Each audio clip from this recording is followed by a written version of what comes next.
Discovery clears the tower. Discovery, go and throttle up. Discovery, roger, go for deploy. Thanks, everybody in the shuttle program. The crew is go for launch. Roger, nice to be in orbit. We have followed in their footsteps to get us where we are today.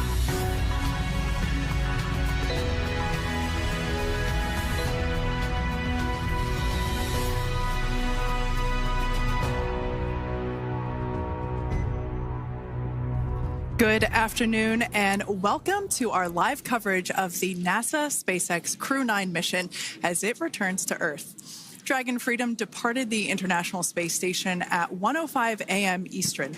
That was 10:05 p.m. Pacific time on March 17th for those of us here in California. On board Crew-9 are NASA astronauts Nick Hague, Suni Williams, Butch Wilmore, and Roscosmos cosmonaut Aleksandr Gorbunov. And they are now on their way to the targeted splashdown site off the coast of Tallahassee, Florida. My name is Kate Tice, Senior Quality Systems Engineering Manager here at SpaceX. And joining me today from NASA Communications is Sandra Jones. Thanks, Kate. It's always such a pleasure to be here. Upon departing the International Space Station, Dragon underwent a sequence of departure burns. The crew then had a rest period and has since kicked off preparations for re-entry, including getting into their spacesuits and successfully performing a leak check. The next phase of the mission is when things will really start to amp up. Dragon has a series of steps to complete before returning Crew-9 home. That's right. First, Dragon will maneuver to the correct attitude and jettison its trunk, which is the cylindrical, unpressurized lower part of the spacecraft. The trunk is currently connected to the aft or bottom section of Dragon, where the heat shield is located. But in order to expose that heat shield and get the vehicle ready for atmospheric reentry, we're going to jettison that trunk. From there, the spacecraft will use its forward thrusters to perform a deorbit burn, which will put Dragon on a trajectory to return to Earth. This burn will last about 7.5 minutes once it starts. The deorbit burn uses Draco thrusters on Dragon, primarily the four located on the forward bulkhead, and is executed at the apogee, or the highest point of Earth's current orbit around the Earth. This deorbit burn will alter Dragon's path to ultimately line it up to re-enter Earth's atmosphere and splash down off the coast of Florida. Splashdown today is planned for 2:57 p.m. Pacific or 5:57 p.m. Eastern. The Crew-9 mission began a little differently than usual, since Butch Wilmore and Suni Williams were already aboard the space station when Nick Hague and Aleksandr Gorbunov arrived in the Crew-9 spacecraft in September. Having arrived as the crew flight test crew for Starliner, Wilmore and Williams were fully incorporated into the space station's Expedition 72 team and began research and other work aboard the station along with the other crew members. Additionally, Williams commanded the orbiting laboratory for much of the expedition. And after a successful liftoff and separation from Falcon 9, Nick and Alexander made a short flight on board Dragon to the International Space Station in September. Both veterans of long-duration station missions, both Williams and Wilmore conducted spacewalks during their 9 months in space. Having had the capacity to leave the station at any point, had there been some type of emergency, the crew members began packing for their voyage home about a week ago and worked through tasks and shared lessons learned with the newly arrived Crew-10 team, who arrived just a few days ago. For return operations such as this, NASA and SpaceX closely coordinate with the United States Coast Guard to establish a safety zone to ensure public safety and for the safety of those involved in the recovery operations, as well as the crew on board the returning spacecraft. Multiple notices are issued to mariners in advance of and during recovery operations, and Coast Guard patrol boats are deployed to discourage boaters from entering the splashdown zones. Now, we do want to stress to the public the need to respect this safety zone. Recovering a spacecraft from the water is a hazardous task, and any other boats interfering increases risk to the astronauts in Dragon, the teams working to recover them from the water, and the safety of those that come too close. So for the safety of the crew and your safety, we recommend you sit back and watch as we'll be bringing you the best possible views of our astronauts' homecoming. And they will be the best views that you can get. So let's take a minute to meet our returning crew. U.S. Space Force Colonel Nick Hague is your Crew-9 commander. He was selected by NASA as an astronaut in 2013. This was his second spaceflight to the International Space Station and third launch overall. He spent 171 days in space with Crew-9 and has a career total of 374 days in space. During his mission, he completed a spacewalk with astronaut Suni Williams. That was his fourth spacewalk, earning him a career total of 25 hours, 56 minutes of spacewalking time. Before Crew-9, Hague previously served as a crew member of Expedition 59 and 60 back in 2019. He flew with Alexei Ovchinin and NASA's Christina Cook. So this is his second time sharing the space station with Ovchinin. The Kansas native is a test pilot of a distinguished graduate of the United States Air Force Academy. Nick spent 5 months in Iraq in support of Operation Iraqi Freedom. He voluntarily transferred from the United States Air Force to U.S. Space Force in 2021 and is an active colonel. His wife, Katie, is a retired U.S. Air Force colonel, and they have 2 sons. NASA astronaut Suni Williams is a mission specialist for Crew-9. This was her third visit to the space station. She originally launched aboard Boeing Starliner spacecraft and arrived at the space station on June 6th. And it looks like we are beginning to get some views inside the spacecraft, overlooking the shoulders of the crew on board Dragon. We'll continue to bring you those views throughout the day and views throughout Splashdown this afternoon rather. But to jump back into a little bit more about Suni, she became an Expedition 71-72 crew member, and she logged 286 days in space on this mission. But she actually has a total of 608 days in space, the second most time in space by a U.S. astronaut. Former NASA astronaut Peggy Whitson ranks first for the U.S. with 675 days in space. She conducted 2 spacewalks and has completed 9 over the course of her career for a total of 62 hours and 6 minutes of spacewalking time. She ranks 4th on the list of cumulative time spacewalking by a female astronaut. And she has flown on 4 different spacecraft types, including the Space Shuttle, Soyuz, Starliner, and now Dragon. Previously, she served on Expedition 14 and 15 in 2006 and 2007, and again with Expedition 32 and 33 in 2012. She's a retired U.S. Navy captain and is a proud graduate of the U.S. Naval Academy. NASA astronaut Butch Wilmore is also serving as a mission specialist today. This is his 3rd spaceflight and, just like Suni, logged 286 days in space. He conducted 1 spacewalk and completed 5 over the course of his career, earning him a total spacewalking time of 21 hours, 2 minutes. He's flown on 4 different spacecraft types throughout his career: the Space Shuttle, Soyuz, Starliner, and now Dragon. Previously, the Mount Juliet, Tennessee native served on STS-129 in 2009 and Expedition 41 and 42 from 2014 to 2015. Wilmore is also a retired captain in the U.S. Navy. And Aleksandr Gorbunov is a 3rd mission specialist serving on today's mission. Crew-9 was his very first spaceflight to the space station, earning him a total of 171 days in space over the course of his career. Gorbunov, along with Nick Hague, saw the arrival of 4 visiting vehicles and saw the departure of 4 as well. The duo orbited the Earth more than 2,700 times during their mission. Before his cosmonaut selection in 2018, Gorbunov worked as an engineer for a rocket space corporation and helped support cargo spacecraft launches from the Baikonur Cosmodrome in Kazakhstan.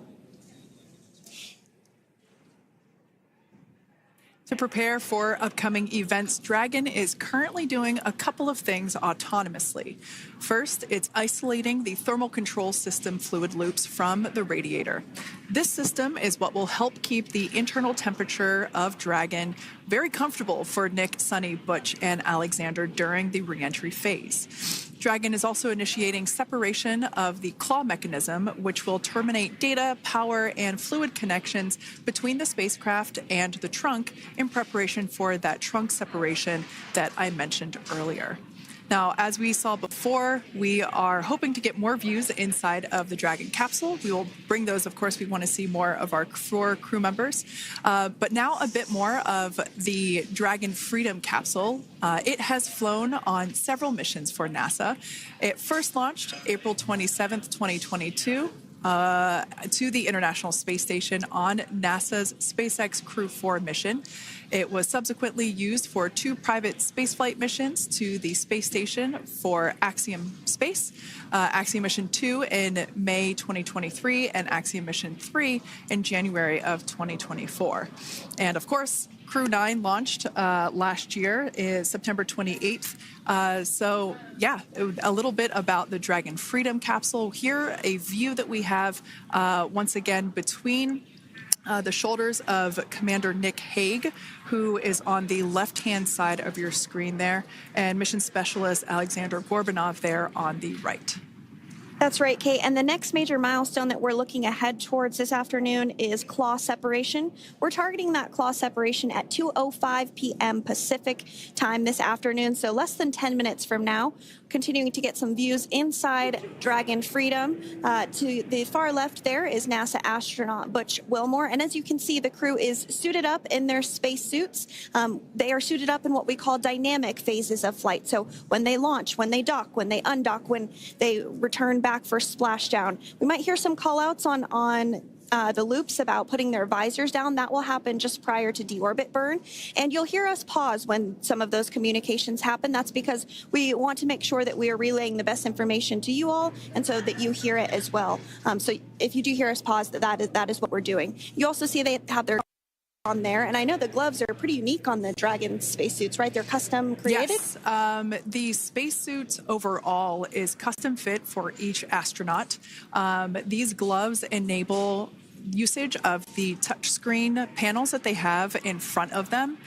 We can't see it from this view, but that view we saw earlier between Aleksandr Gorbunov and Nick Hague, that is a touchscreen. It allows the crew to monitor everything that Dragon is doing, along with those tablets that they have there on their legs. So yeah, the spacesuit itself is intended to act as a mini spaceship, if you will, as once the visors are closed, it is able to maintain a pressure in the unlikely event of a depressurization event for Dragon. So there we can see those screens I was talking about. So there in the center, we've got the location tracker, as well as on the left-hand side, it's mapping out the operations that Dragon is executing. The crew has to remain well informed of all these things that Dragon is doing autonomously. That basically means that Dragon is flying itself. The crew has the ability to gain control of the capsule if necessary, but the capsule is essentially going to bring itself home.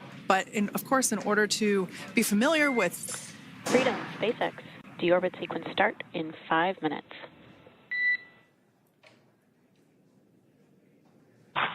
Freedom Cup.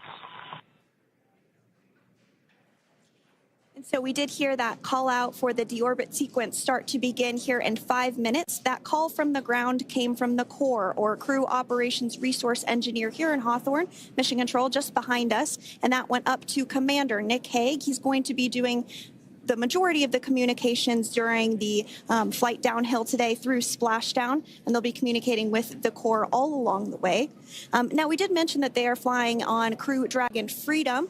The naming of spacecraft has gone all the way back to the very beginning of this human spaceflight program. This is a nod to Alan Shepard naming his spacecraft Freedom 7 during the Mercury program.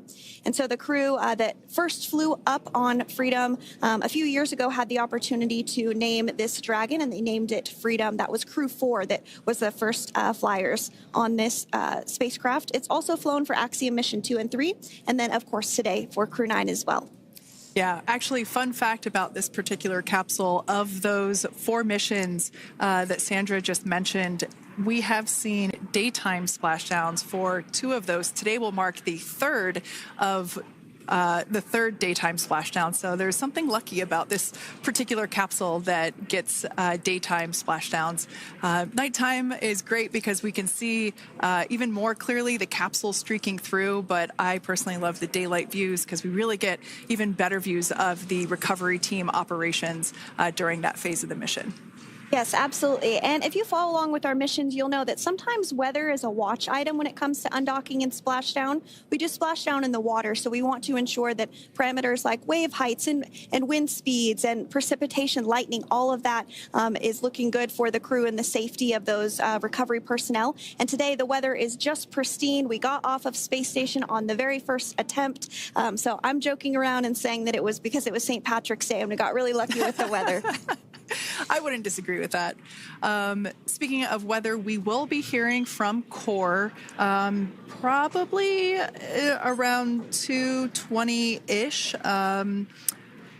Typically, before we enter the period of loss of signal, or LOS, we will hear an entry briefing from the Core, the Crew Operations Resource Engineer, and they will deliver important information like updated anticipated splashdown and loss of signal times to the crew, as well as the wave height and wind speed.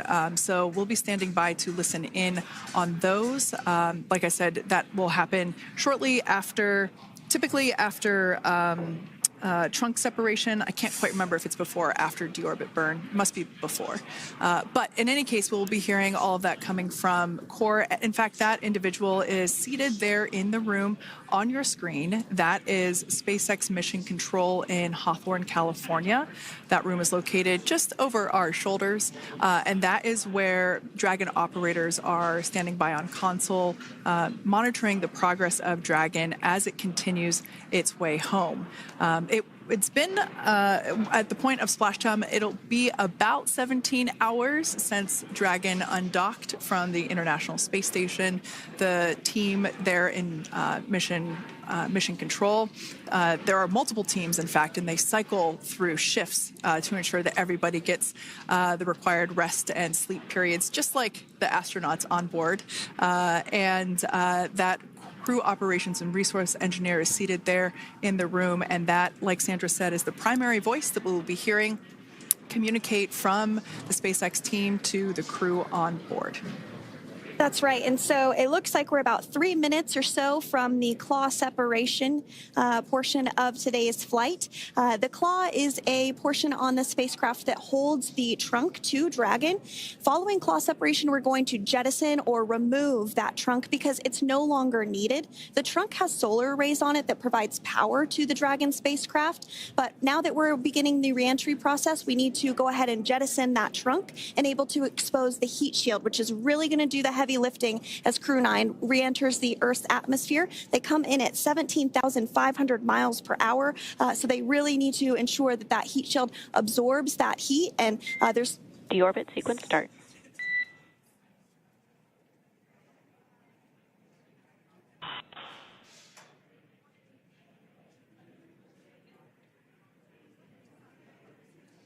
And so we did just get communications there that the deorbit sequence start has begun.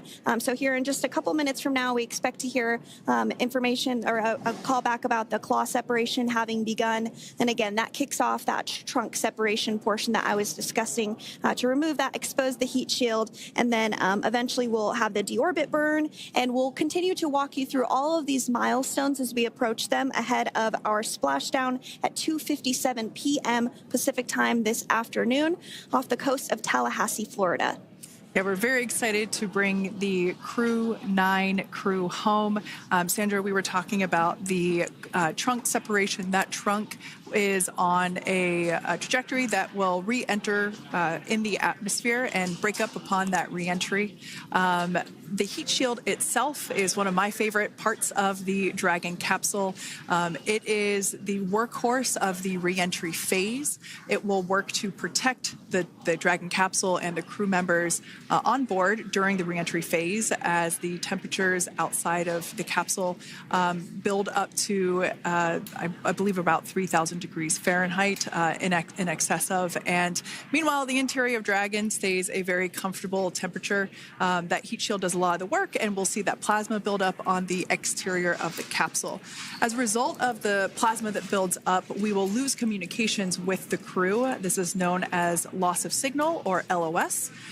This is roughly a 10-minute period on average, even less than. I believe today it is probably about 6 or 7 minutes long. It kind of depends on the mission, and it happens for every Dragon capsule that re-enters the atmosphere. Due to that plasma buildup, we're not able to communicate or command the capsule, so we stand by while we wait to regain communication after we pass through that period of loss of signal and get what's known as AOS, or acquisition of signal. Continuing to stand by for claw separation, and then we'll look towards trunk separation. It'll be just about a minute or so after that. That happens pretty rapidly in succession. Some of our milestones will take a little bit longer throughout the day. For example, we will have a deorbit burn after that will take about 7.5 minutes and helps get Dragon set up in the right trajectory to splash down in the Gulf off the coast of Florida. So continuing to stand by for claw separation.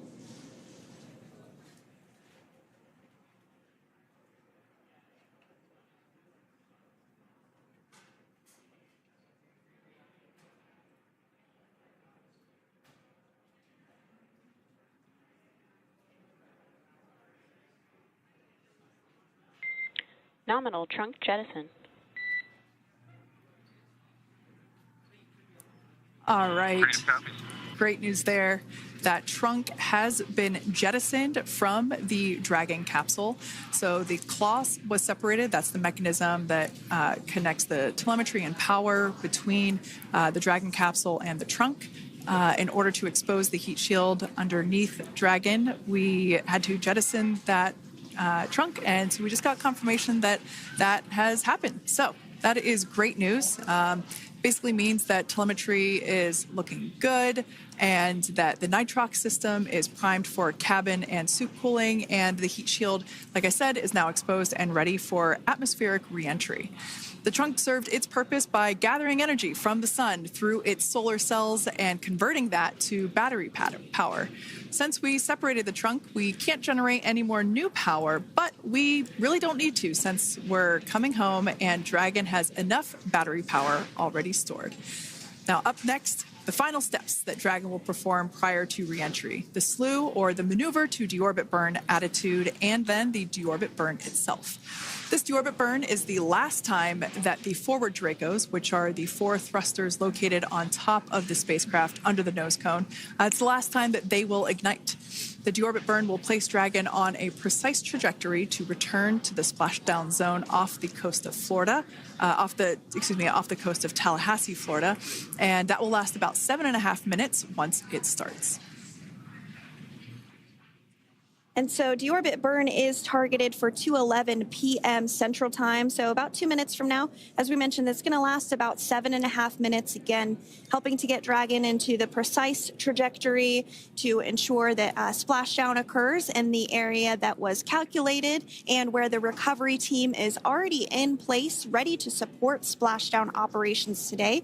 The recovery vessel Megan is the ship that is going to be utilized today, and we also have what is called fast boats that go out first to check the spacecraft and make sure everything is looking good before the recovery vessel Megan approaches. So that whole recovery process takes about an hour, I would say, from the time the crew splashes down to the time they're on the boat and the crew gets out of the capsule. And we'll continue to bring you live coverage through every step of the way today as Crew-9 returns home. Indeed. Now, let's take a little bit of a closer look at Dragon. One of the great things about being close to the space station is that we can use space station cameras to look at Dragon. But now that Dragon is on its way home, we don't have those external cameras. So here's an animation of what the capsule looks like. We've got the pressurized section, the capsule on the top, and the trunk, or the unpressurized section, on the bottom. That's where those solar panels that we manufacture in-house are located, soaking up the energy from the sun and turning it into power for the capsule. At the very top of the capsule is the nose cone. That is where the Dracos, the forward Dracos, are located. That nose cone is currently open, not closed like we saw in that animation. Once we get through the final maneuverings for the re-entry phase, we will close the nose cone capsule just before Dragon begins its atmospheric entry to protect that forward hatch there located along with those forward Dracos.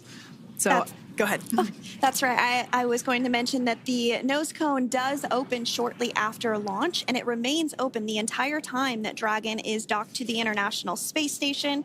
So as an example for this particular spacecraft, Freedom, since September when it docked to the International Space Station, remains open that entire time, and here shortly it will close for the very first time since September.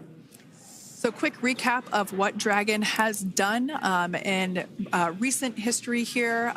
We basically began preparations for re-entry known as the deorbit sequence. So Dragon released the trunk. As we said before, we separated the claw, we released the trunk.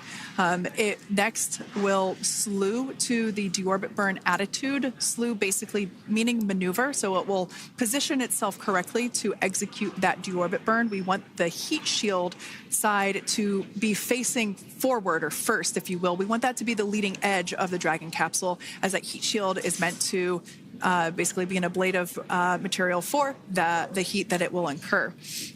Once we complete that deorbit burn attitude slew, we will initiate the deorbit burn itself. That will last for several minutes, expecting that to be to start here any moment now, actually, and then it will go until about 2:18 p.m. Pacific time or 5:18 p.m. Eastern time.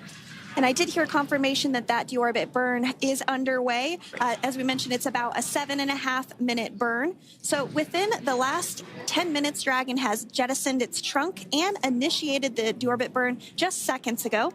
As mentioned earlier, for those operations, NASA and SpaceX closely coordinate with the United States Coast Guard to establish a safety zone to ensure public safety and for the safety of those involved in the recovery operations, as well as the crew on board the returning spacecraft. Multiple notices are issued to the mariners in advance of and during recovery operations, and Coast Guard patrol boats are deployed to discourage boaters from entering the splashdown zones. So we do want to stress to the public the need to respect this safety zone. Recovering a spacecraft from the water is a hazardous operation, and any other boats interfering increases the risk to not only the astronauts in Dragon, but the teams working to recover them from the water and the safety of those that may come too close. So for the safety of the crew, which you see there on your screen, your safety, we recommend you sit back and watch as we'll continue to bring you the best possible views of our astronauts' homecoming. Yeah, as I mentioned earlier, this deorbit burn is the last time that we will utilize our 4 forward Draco thrusters. Forward basically meaning at the top of the Dragon capsule. Dragon Freedom has not yet entered the Earth's atmosphere. This deorbit burn is what will line the vehicle up and put it on its final trajectory to the landing site right off the coast of Tallahassee, Florida. So basically, it is the last burn that the Dragon spacecraft executes and is what really locks it in for that precise landing.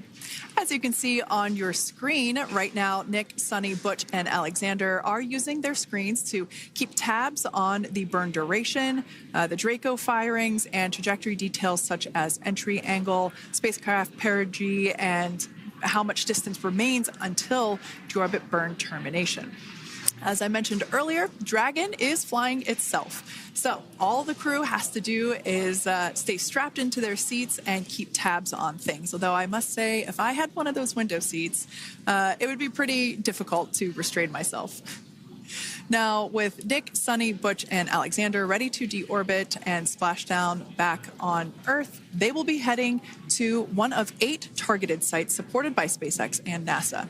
All of these sites are located off the coast of Florida, either in the Gulf of America or the Atlantic Ocean. Spreading the supported sites across multiple locations helps maximize the return opportunities for this mission and future crews, lowering the chance that we'll have to wave off due to bad weather. For those of you following along, you'll know that today's splashdown marks our final Dragon recovery on the East Coast.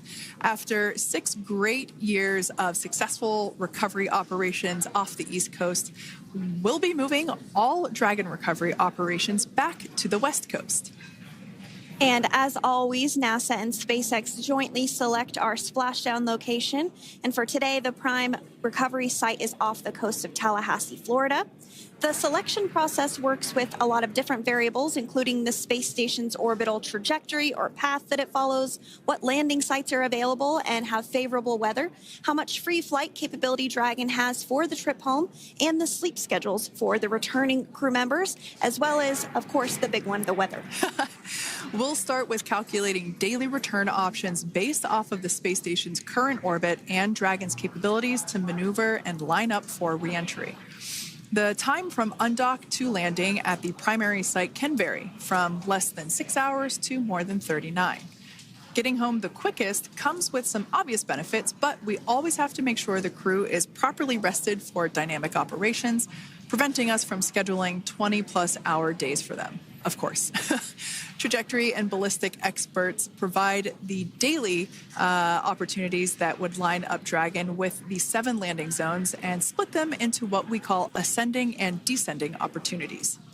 Dragon uses its Draco thrusters after leaving station to execute a series of altitude-lowering maneuvers and to line up with the selected primary site. It can also change to different alternative sites while in a free flight if sudden weather moves in that we may need to avoid. So, as we mentioned, weather is something we're constantly looking at, making the final call to proceed about 2.5 hours before the crew undocks. So, for the Crew-9 return, we looked at a number of weather items. Some of the obvious ones are no rain or a chance of lightning in the recovery zone, both for the safety of the crew inside Dragon and the recovery teams in the water. And we're also looking for wind speeds to be less than 15 feet per second, or about 10 miles per hour, and relatively calm seas so that we can safely execute recovery operations, which includes landing a helicopter on the recovery ship to fly Nick, Suni, Butch, and Alexander back to Florida. Once Dragon began flying today, we had a number of additional checkpoints to either proceed towards the primary site, head to the alternate, or select a new zone based on real-time weather data. These checks happened all the way up until we were in the final hours before the deorbit burn, which has just about a minute or so left in it. And this is the last burn in the trip home that commits Dragon to re-entering the Earth's atmosphere. Now, we are currently waiting to conclude the deorbit burn. We've got less than a minute until that finishes. We will expect to hear a call out for nominal burn, which will confirm completion of that deorbit burn for Dragon Freedom. We can see images there from the touchscreen display panels that the crew utilizes in flight. We can see the visualization of exactly which one of the 4 forward Draco thrusters are firing. That's why you have kind of like a strobe effect there.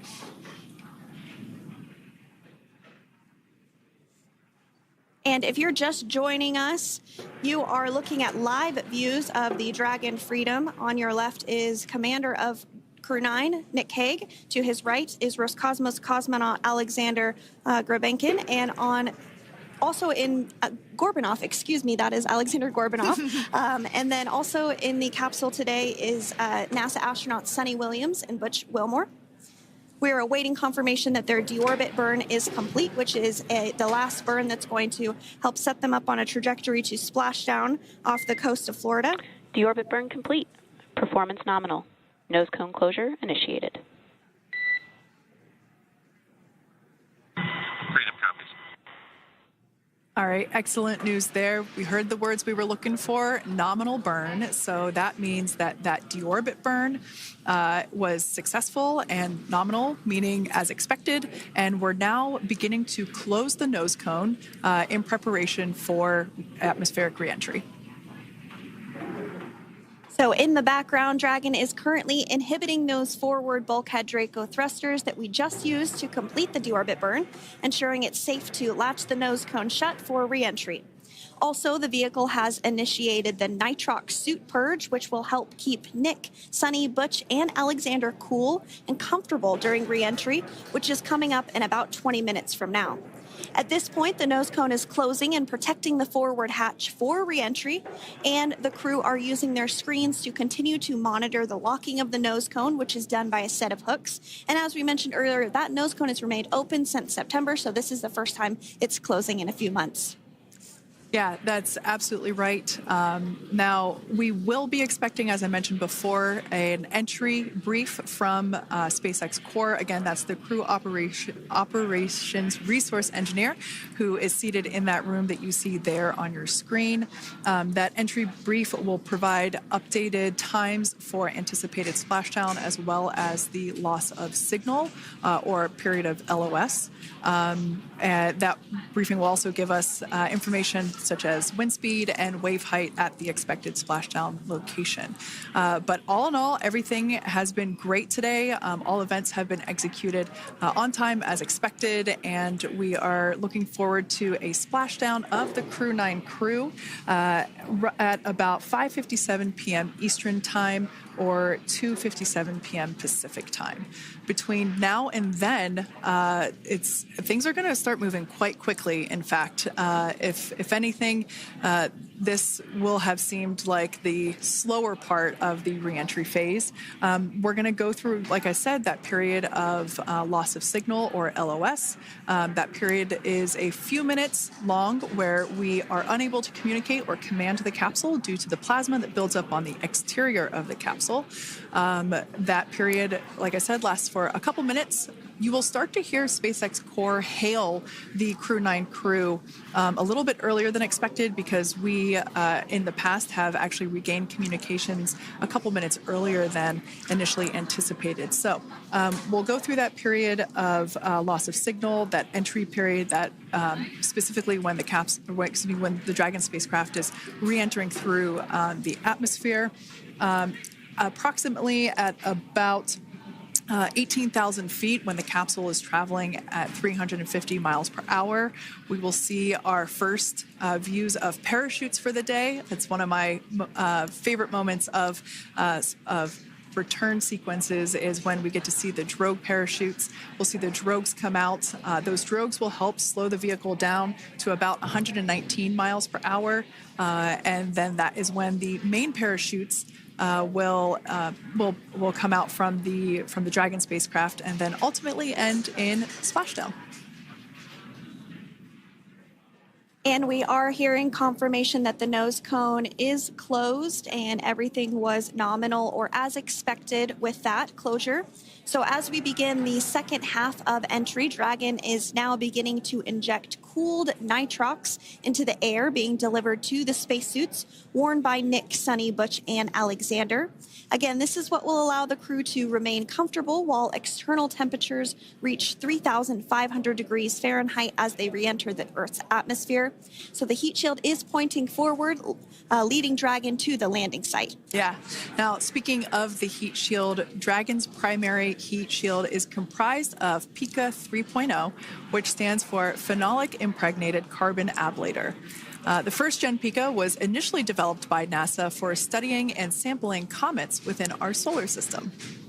SpaceX partnered with NASA to develop PICA-X, which was the second-generation product used on all Dragon 1 cargo resupply service missions that resupplied the International Space Station on 20 missions. PICA 3.0 was developed specifically for use on Dragon 2 crew and cargo with enhanced structural and thermal capabilities that allowed the heat shield to be even more effective in the way that it utilized the ability to make that heat ablevate as it goes through the Earth's atmosphere.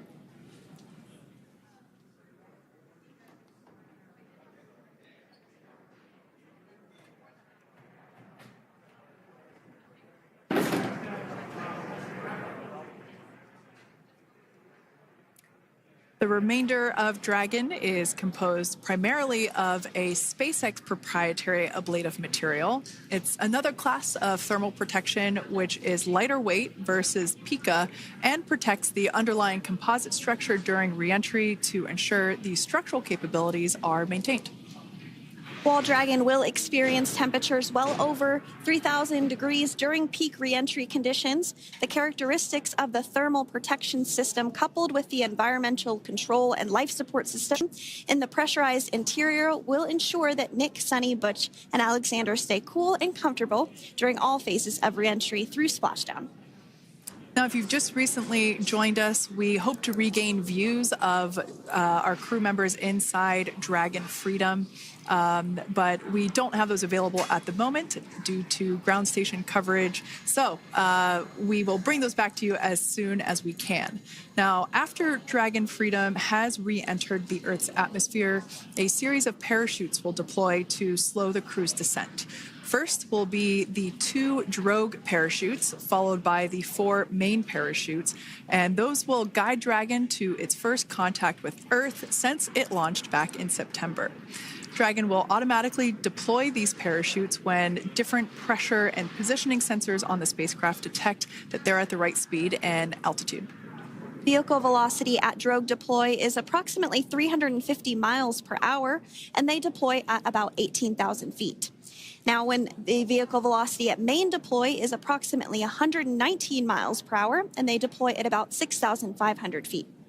When Dragon splashes down in the water, the vehicle velocity will be about 16 miles per hour, so you can really see how those parachutes help to slow down the crew inside the capsule. The highest G-load the crew is expected to experience today is about 3 to 5 Gs.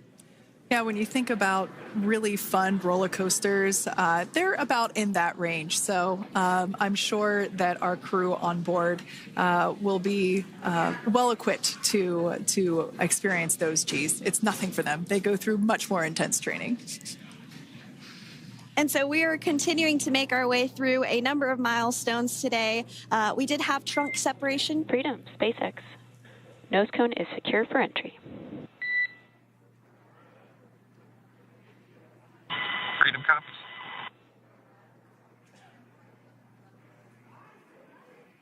All right, great news there. That tells us that the final physical configuration change for Dragon is complete. We have closed that nose cone. This is the last physical change that Dragon undergoes prior to re-entering the Earth's atmosphere.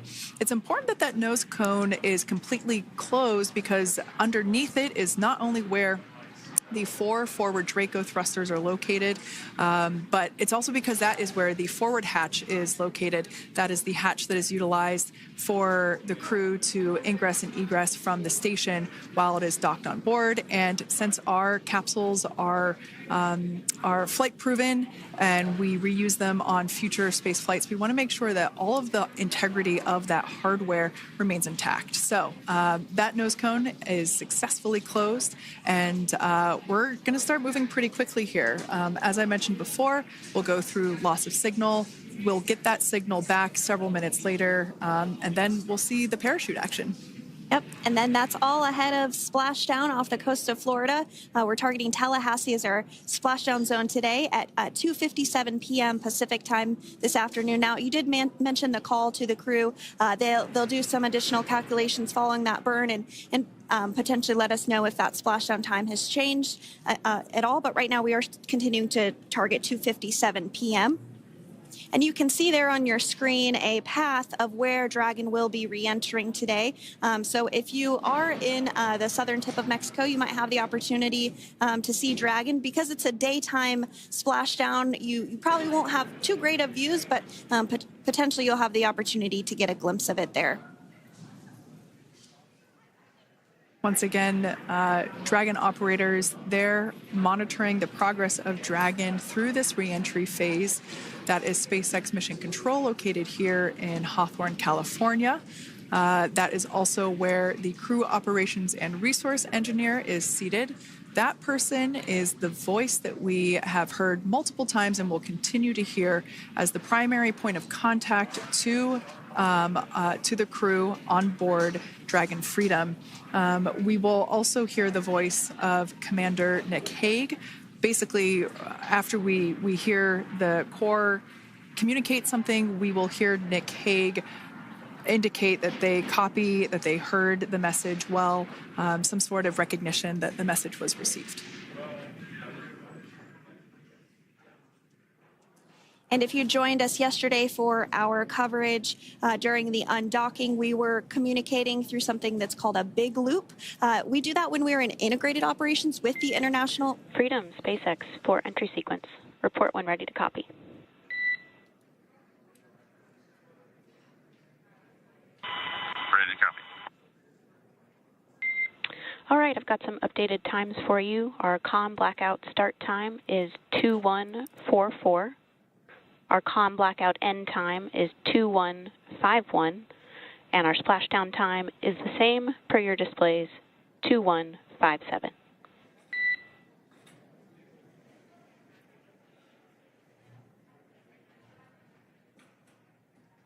Okay. Understand comm blackout start 2144, stop 2151, splashdown per display. That's a good readback. And with that, please report when tablets are secured behind the elastic bands, restraints are tight, and visors are down. And copy, welcome.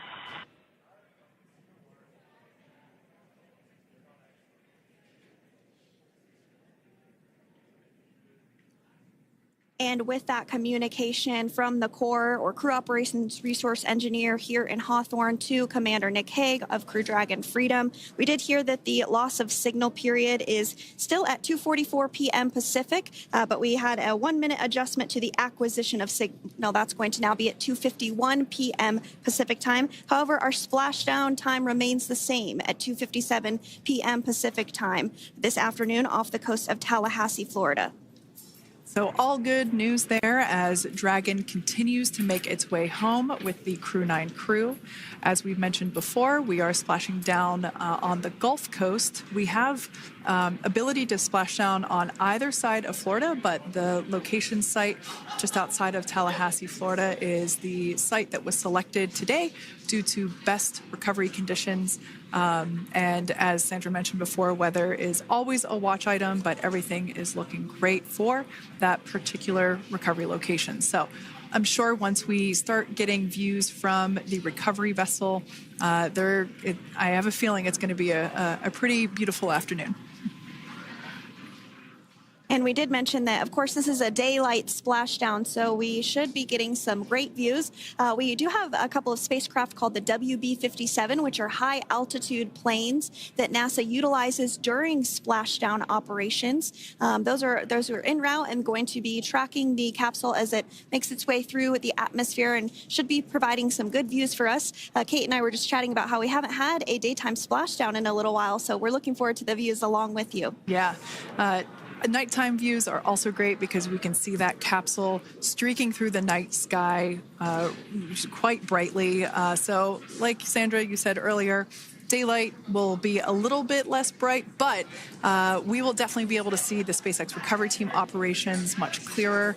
I could also imagine it's probably a little bit easier for the team themselves to do their work in daytime than at nighttime.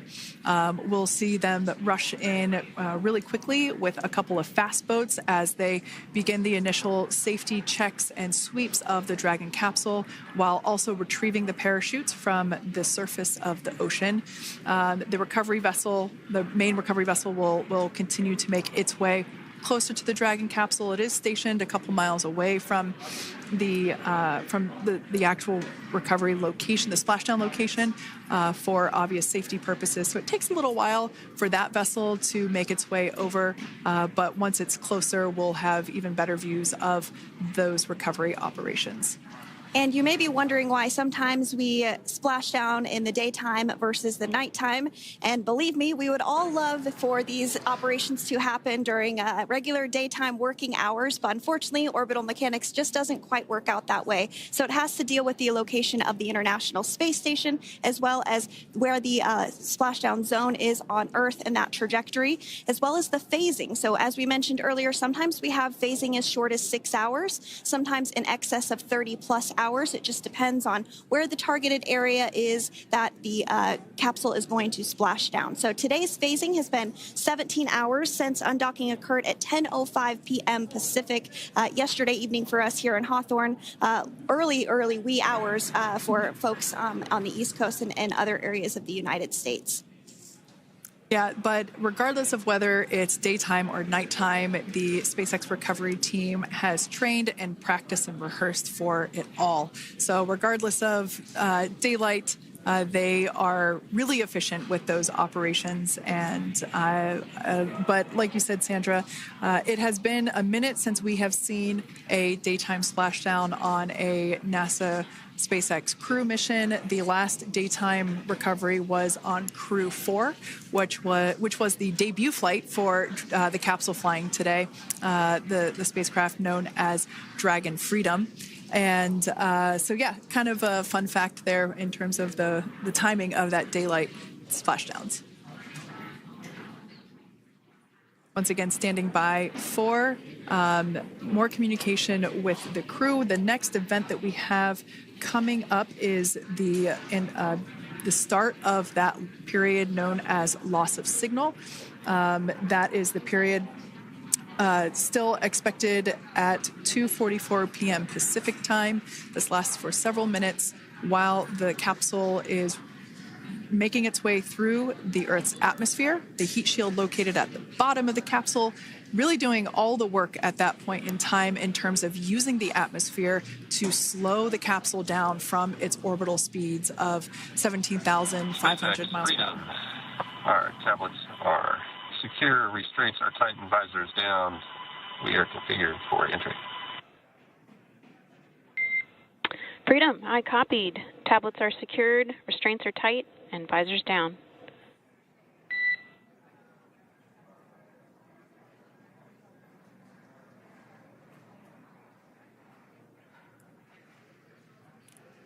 All right, great news there in terms of continuing to make progress. That back and forth communication we heard was just letting Core know that per their instructions, Crew-9 has now put away everything that was necessary in order to begin the re-entry, including those tablets that were located on their legs. Those are now stowed away. They've tightened that safety harness that we see there, and the visors are now down. So with all that being said, let's take a minute to meet our returning crew. U.S. Space Force Colonel Nick Hague is your Crew-9 commander. He was selected by NASA as an astronaut in 2013. This was his second spaceflight to the International Space Station and third launch overall. He spent 171 days in space with Crew-9 and has a career total of 374 days in space. During his mission, he completed a spacewalk with astronaut Suni Williams. That was his fourth spacewalk, earning him a career total of 25 hours, 56 minutes of spacewalking time. Before Crew-9, Hague previously served as a crew member of Expedition 59 and 60 back in 2019. He flew with Alexei Ovchinin and NASA's Christina Cook. So this is his second time sharing the space station with Ovchinin. The Kansas native is a test pilot and distinguished graduate of the United States Air Force Academy. Nick spent 5 months in Iraq in support of Operation Iraqi Freedom. He voluntarily transferred from the United States Air Force to U.S. Space Force in 2021 and is an active colonel. His wife, Katie, is a retired U.S. Air Force colonel, and they have 2 sons. NASA astronaut Suni Williams is a mission specialist for Crew-9. This was her third visit to the International Space Station. She originally launched aboard Boeing Starliner spacecraft and arrived at the space station on June 6th. Following the agency's decision to return Starliner uncrewed, she became an Expedition 71 and 72 crew member, where she logged 286 days in space on this mission. But Suni has a total of 608 days in space, the second most time in space by a U.S. astronaut. 5 minutes until predicted comm blackout. We'll see you on the other side at 21:51.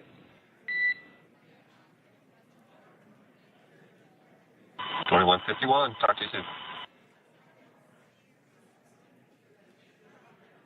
And with that call out from the Crew Operations Resource Engineer to Commander Nick Hague, letting them know that everything is looking good ahead of the loss of signal period. We will see the crew on the other side of the loss of signal period at 2:51 p.m. Pacific time this afternoon. Continuing on about Suni Williams, who has a total of 608 days in space, the second most time in space by a U.S. astronaut. Former NASA astronaut Peggy Whitson actually ranks first for the U.S. with 675 days in space. Suni conducted 2 spacewalks and has completed 9 over the course of her career for a total of 62 hours, 6 minutes of spacewalking time. She ranks 4th on the list of cumulative time spacewalking by a female astronaut, and she has flown on 4 different spacecraft types, including the Space Shuttle, Soyuz, Starliner, and now Dragon. Previously, she served on Expedition 14 and 15 in 2006 and 2007, and again with Expedition 32 and 33 in 2012. She's a retired U.S. Navy captain and is a proud graduate of the U.S. Naval Academy and was the first astronaut to run a marathon in space. Pretty awesome stuff. Now, NASA astronaut Butch Wilmore is also serving as a mission specialist today. This is his 3rd spaceflight and, just like Suni, logged 286 days in space. He conducted 1 spacewalk and completed 5 over the course of his career, earning him a total spacewalking time of 21 hours and 2 minutes. He's flown on 4 different spacecraft types throughout his career: the Space Shuttle, Soyuz, Starliner, and now Dragon. Previously, the Mount Juliet, Tennessee native served on STS-129 in 2009 and Expedition 41 and 42 from 2014 to 2015. Wilmore is also a retired captain in the U.S. Navy. Next up is Aleksandr Gorbunov, who is the 3rd mission specialist serving on today's mission. Crew-9 was his first space flight to the space station, earning him a total of 171 days in space over the course of his career. Gorbunov, along with Nick Hague, saw the arrival of 4 visiting vehicles and saw the departure of 4 as well. The duo orbited the Earth more than 2,700 times since September. Before his cosmonaut selection in 2018, Gorbunov worked as an engineer for a rocket space corporation and helped support cargo spacecraft launches from the Baikonur Cosmodrome in Kazakhstan.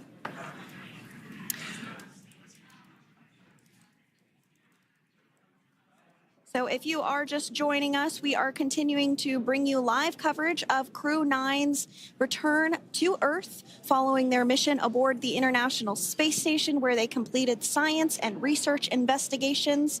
We are targeting splashdown off the coast of Florida at 2:57 p.m. Pacific time. The next major milestone that we'll look ahead towards is what we call loss of signal, or LOS, when we won't have communications with the crew because they will be re-entering the Earth's atmosphere. And during this process, there is plasma that builds up around that heat shield, so we are not able to communicate with the crew, but we are anticipating to regain communications with the crew at a short time from now at 2:51 p.m. Pacific time today. As we said before, everything continues to look good for the return of the Crew-9 team. We are about to go into that period of loss of signal. Once we get views of the crew inside the capsule, once again, we will be sure to bring those to you. But that period of time is when plasma is building up on the exterior of the capsule, generating heat in excess of 3,500 degrees Fahrenheit. So we are unable to communicate or command the spacecraft at that time. And that includes, unfortunately, video feeds as well. So as soon as we get the views back inside Dragon, we will bring those to you. But until then, we are going to stand by and continue to monitor the progress of Dragon. Like Sandra just said, we are anticipating the blackout period to begin at 2:51 p.m. Pacific time, 5:51 p.m. Eastern time. This will last for several minutes. It's not super exact, even though we are predicting acquisition of signal, or AOS, to come back at 5:51 p.m. Eastern time. In the past, we have regained communication sometimes a little bit earlier than that, so we'll probably start to hear Core begin to hail Crew Dragon a minute or two prior to that anticipated acquisition of signal.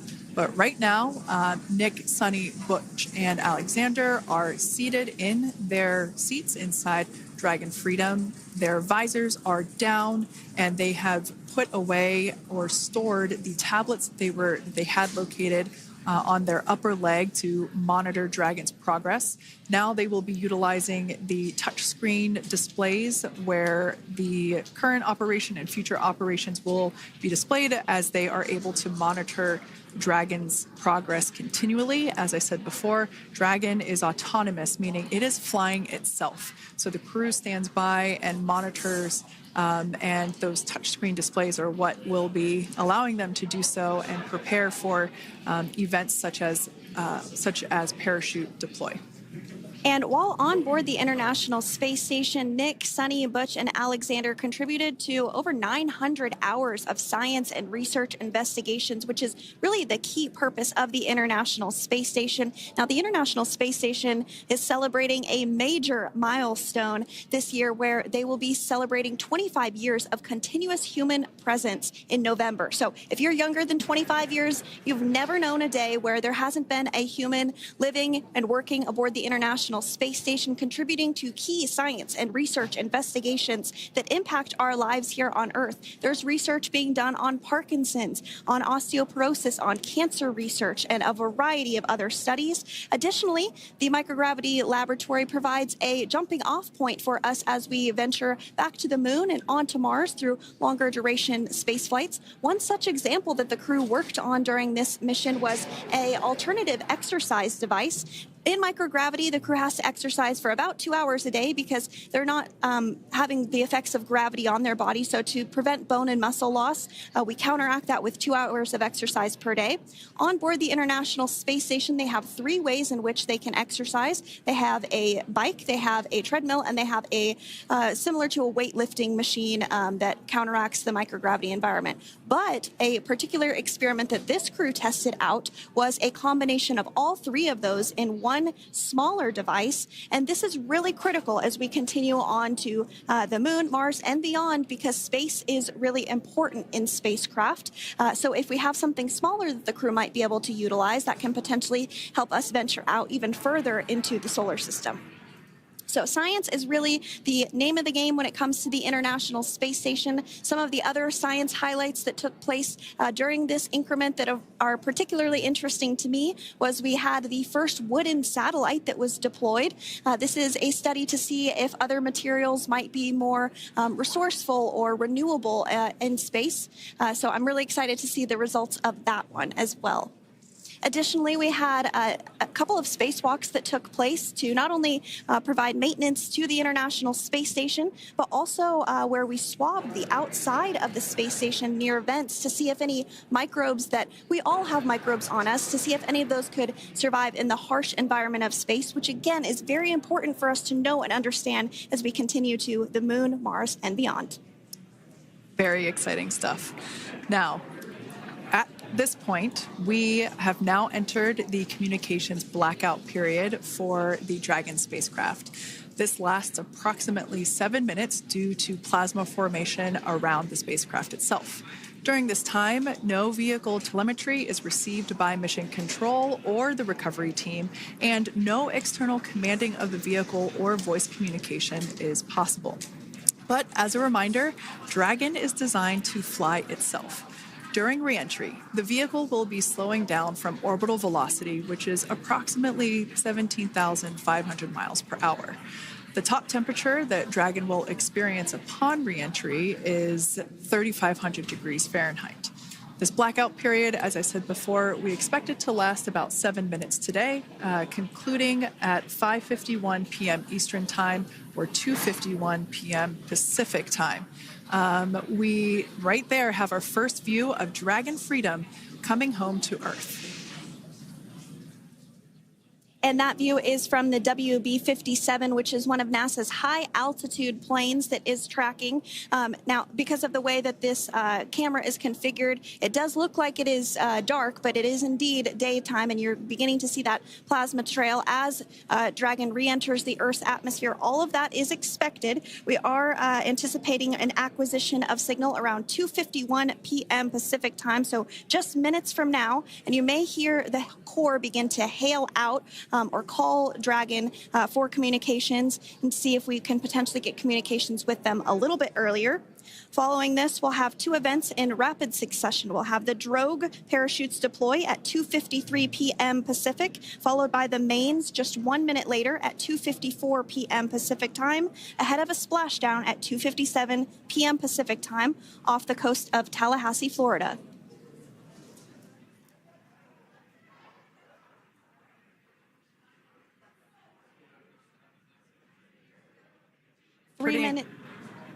Pretty incredible views of the Dragon spacecraft making its way home back to planet Earth with the Crew-9 astronauts on board. Once again, this view is coming from the WB-57 plane. That heat shield we can see doing magnificent work as it works to... Freedom, SpaceX, comm check.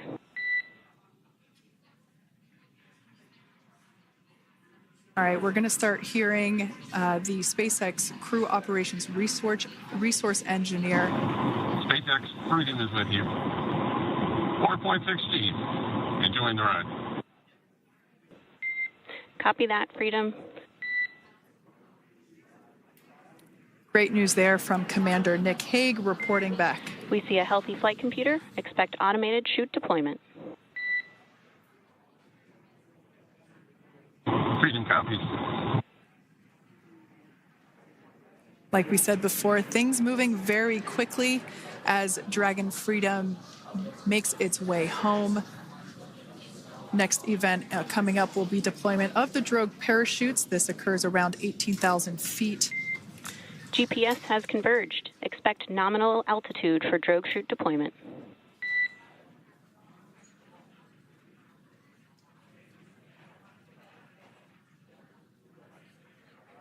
We're about 2 minutes away from deployment of those drogue parachutes.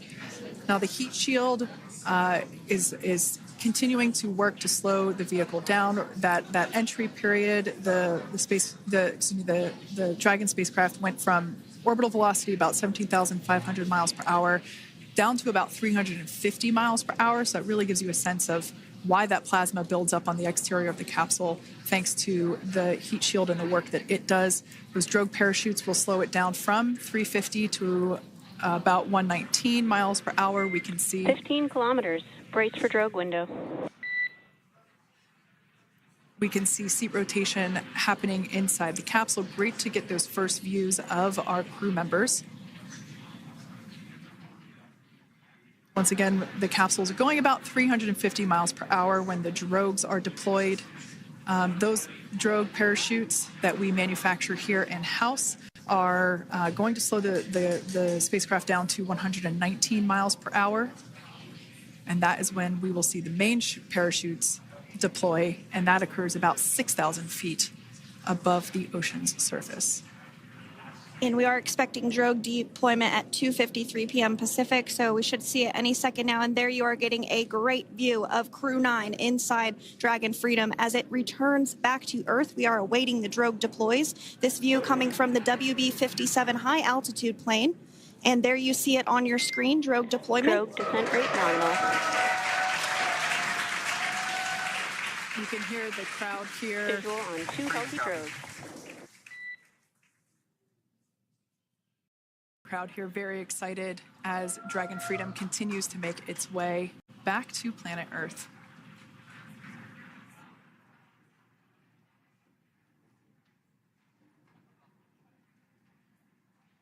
Next up, we'll stand by for the main deployment of the parachutes.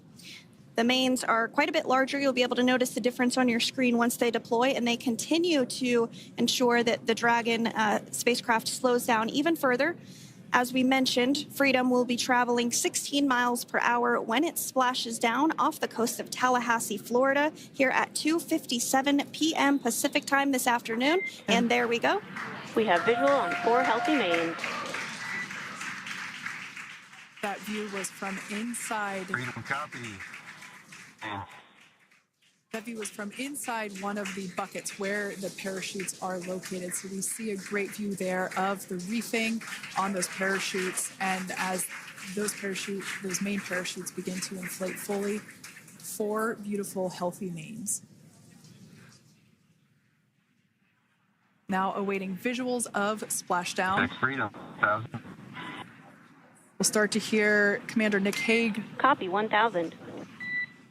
As we heard right there, Commander Nick Hague will be calling out the altitude of the Dragon capsule from here on out. Landing in water is simpler and provides more margin against unlikely parachute issues. You can see those parachutes continuing to slow the Dragon capsule down.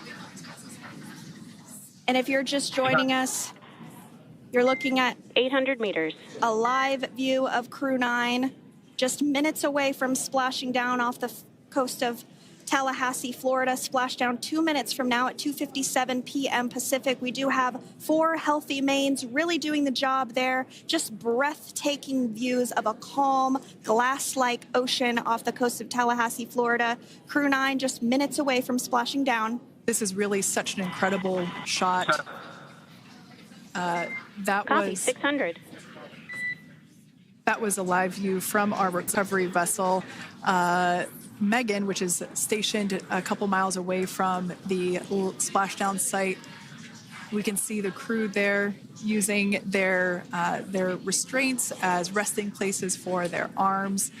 They were just in space moments ago, so their arms were able to float freely. 400 meters. This is a gorgeous bluebird day here that we have for the splashdown of Crew-9.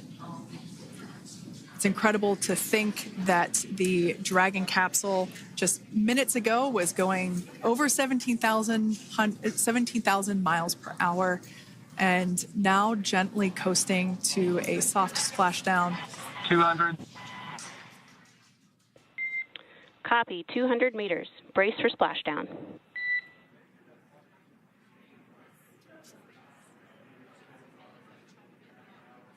As you can see there on your screen, continuing to monitor progress of the Dragon spacecraft. And we're going to stand by for splashdown located in the Gulf of America off the coast of Tallahassee, Florida.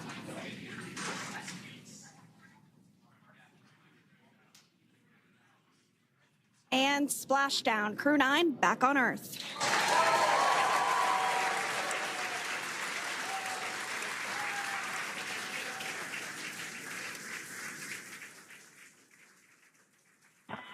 And SpaceX Freedom, splashdown.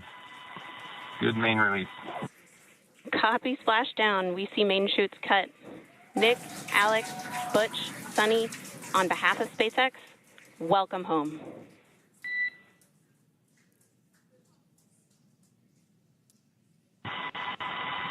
It is an amazing, what a ride. I see a capsule full of grins ear to ear.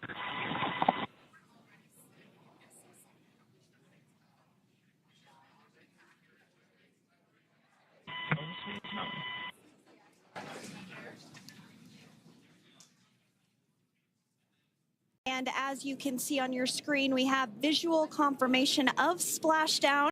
Dragon Freedom has returned home and NASA astronauts. System safety verifications are in progress. We'll report back when recovery personnel are en route.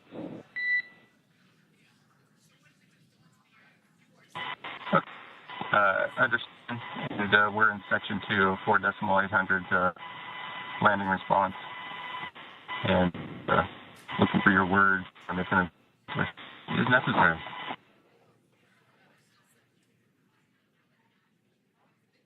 In the distance, we can see the recovery vessel making its way.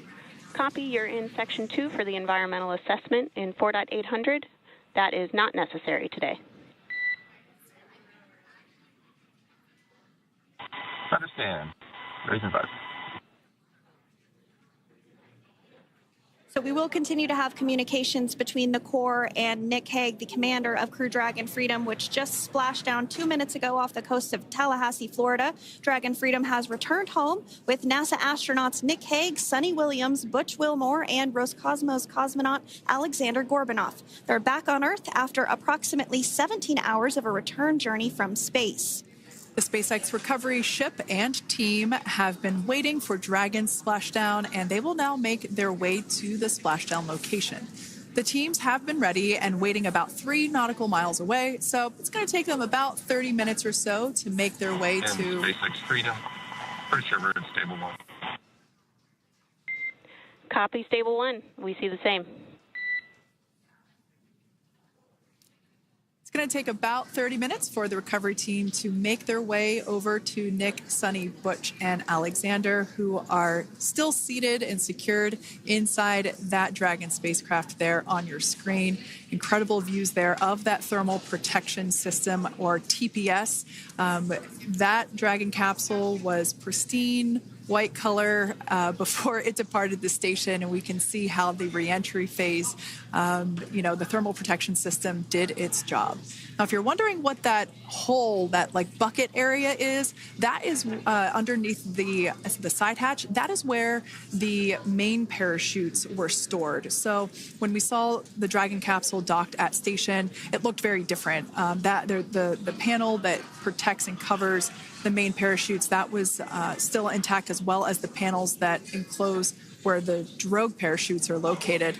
We can see those fast Freedom. boats. SpaceX is go for recovery personnel to approach. Expect personnel alongside in the next few minutes. Freedom copies. We can see those fast boats. We weren't kidding when we said they were fast. While it does take about 30 minutes for the main recovery vessel to make its way over to the capsule, these fast boats will be doing a couple of things simultaneously. A couple of them are going to be working to retrieve the parachutes that you see in the background there of this drone shot. Those parachutes will be retrieved from the ocean surface. We want to make sure we are able to pull those out. The recovery vessel there closest to the spacecraft is going to be performing some safety checks. We can see there they're using an instrument that is basically working to detect if there are any hypergolic vapors or fumes that are still residing in and or around the Draco thruster nozzles or outlets. The hypergolic fuel, which is necessary for on-orbit burns to maneuver the spacecraft. Unfortunately, those hypergolics are unable to be breathed. They are toxic, and so this team here is doing those initial safety checks to make sure that it is safe for the rest of the recovery team to approach the spacecraft. They're also checking to make sure that any residuals from the pyros are safe and are not going to cause any issues. We can see the team working their way around the spacecraft to do these these sniff tests on all of those Draco thrusters. And as we continue to await the recovery of our Dragon spacecraft with NASA astronauts Nick Hague, Suni Williams, Butch Wilmore, and Roscosmos cosmonaut Aleksandr Gorbunov inside, Dragon has autonomously completed several steps to safe itself following splashdown. We are continuing to see Dragon in what is known as stable 1 configuration. That's kind of the ideal configuration following splashdown. It's upright, and the Dragon capsule is in the right configuration for it to be hoisted into the recovery vessel Megan, which you do see a little ways off in your screen approaching. Dragon will continue to remain live on air with you through that recovery process, all the way through the point where the crew is extracted from the Dragon spacecraft. Now, if you are just joining us, the mission has gone smoothly so far. Dragon successfully splashed down off the coast of Tallahassee, Florida at 2:57 p.m. Pacific, 5:57 p.m. Eastern Time this afternoon. Approximately 17 hours prior to splashdown, Dragon autonomously undocked from the International Space Station, completed a series of departure burns, jettisoned its trunk section, and performed its final burn, the deorbit burn. This placed the Dragon spacecraft on a trajectory toward Tallahassee, Florida. Dragon successfully re-entered the Earth's atmosphere, followed by deployment of its parachutes to slow the spacecraft down to a gentle splashdown. We're now going to follow the Freedom. Hypergol sweeps and unfired ordnance checks are nominal. Rigging is in progress. Approximately 25 minutes until capsule lift. Stand by for PMC with SpaceX flight surgeon.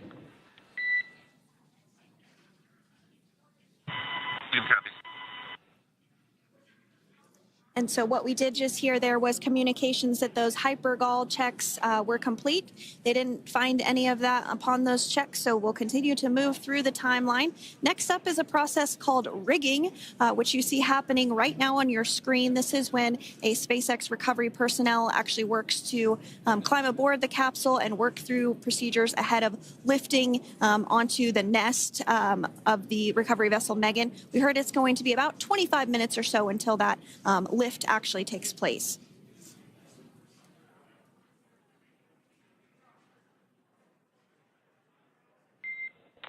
Okay, Freedom, the next call will be from the SpaceX flight surgeon on Dragon to Ground Private. Understand. Thank you.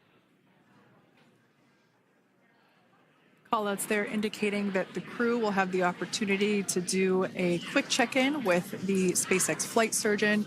This is standard procedure for every Dragon spacecraft when it returns to Earth. It's just an initial check-in, make sure everybody is doing okay. They will also have another check-in with the flight surgeon once they are on board that recovery vessel that you see there in the background. We can now see that SpaceX recovery team member they're on top of the Dragon spacecraft. They are going to be working to install plugs in the Draco thrusters to ensure that none of those, and to ensure that no more hypergolic fumes or vapors come out from the spacecraft. They'll also place harnessing around the spacecraft that are required in order to lift it out of the water. Go ahead, Sandra. Continuing to get some views of the recovery personnel, both the main recovery vessel Megan, as well as some of those fast boats that we've discussed previously. It looks like just a beautiful day there out off the coast of Tallahassee, Florida. Weather was pristine. We were able to get undocked from the International Space Station as expected at 10:05 p.m. Pacific time yesterday evening, and Crew Dragon has since completed steps ahead of its splashdown at 2:57 p.m. Pacific, and we're now stepping through procedures to get Dragon hoisted up onto the Megan recovery vessel and get the crew extracted out of the spacecraft. And you did see some of the parachutes that were near the spacecraft. Upon detection of landing, Dragon automatically releases those main parachutes to prevent wind from pulling the spacecraft. Dragon then automatically safes any pyrotechnics that may still be present on the vehicle and may automatically perform additional minor system reconfigurations. The astronauts will remain seated and in their suits at this point, but the onboard air conditioning keeps things temperature controlled inside the spacecraft so the crew remains comfortable, and the communication systems. Freedom, SpaceX, ComCheck. SpaceX, this is Freedom. We have loud and clear. Copy that, Freedom. Have you loud and clear as well, and Dragon to Ground is no longer private. Understand, thank you. As we saw there on the screen, we have a couple of fast boats in the recovery fleet that have quickly moved into the splashdown location. They are being followed by one of the main recovery vessels, which will move into position upwind of the spacecraft. The two fast boats have very specific roles. The first approach is focused on immediate safety inspection, as we saw. They do this for spacecraft integrity and checking for any presence of those hypergolic propellant vapors. And this ensures that it is safe for the recovery vessel to approach Dragon. Once Dragon is cleared for full approach, as we heard is the case today, the team begins rigging the spacecraft for water recovery by the recovery ship. The second fast boat is responsible for parachute recovery and also serves as a redundant boat to the first one that makes the initial approach to the Dragon spacecraft. As we saw a little bit earlier, we were also able to see one of the recovery team members get on a jet ski to help gather up the parachutes that were automatically detached from the Dragon spacecraft upon splashdown. And it will take a little over 10 minutes for the recovery crew to complete their safety checks. Once they complete, the team will begin preparing Dragon to be lifted. And as you see, they are preparing for that to take place at this point. As part of the preparation for this lift, one member of the recovery team has climbed on top of the spacecraft already so they can attach Dragon's hoist rings and connect to the lifting lines. It will take us less than an hour to raise Dragon to the recovery boat and remove the crew from the spacecraft. After medical checkouts, the crew will return to land within 4 hours by helicopter. And if no additional medical assistance is needed, the crew will board a waiting NASA plane and depart for Houston.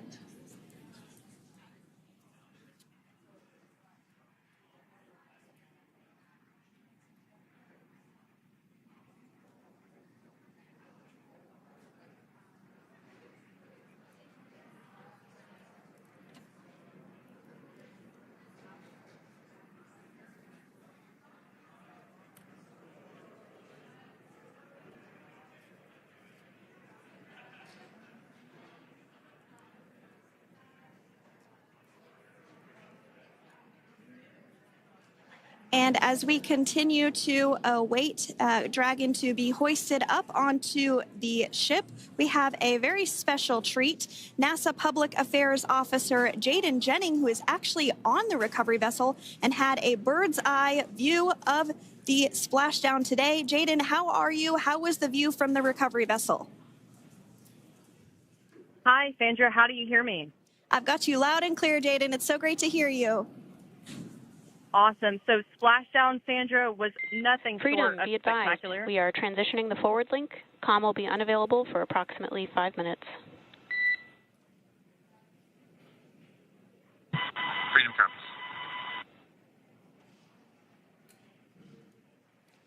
Thanks so much, Jaden. We did just have some communications letting us know that we'll have about a 5-minute period where we won't be able to hear from the crew. So please go ahead, tell us, how was the view from the recovery vessel?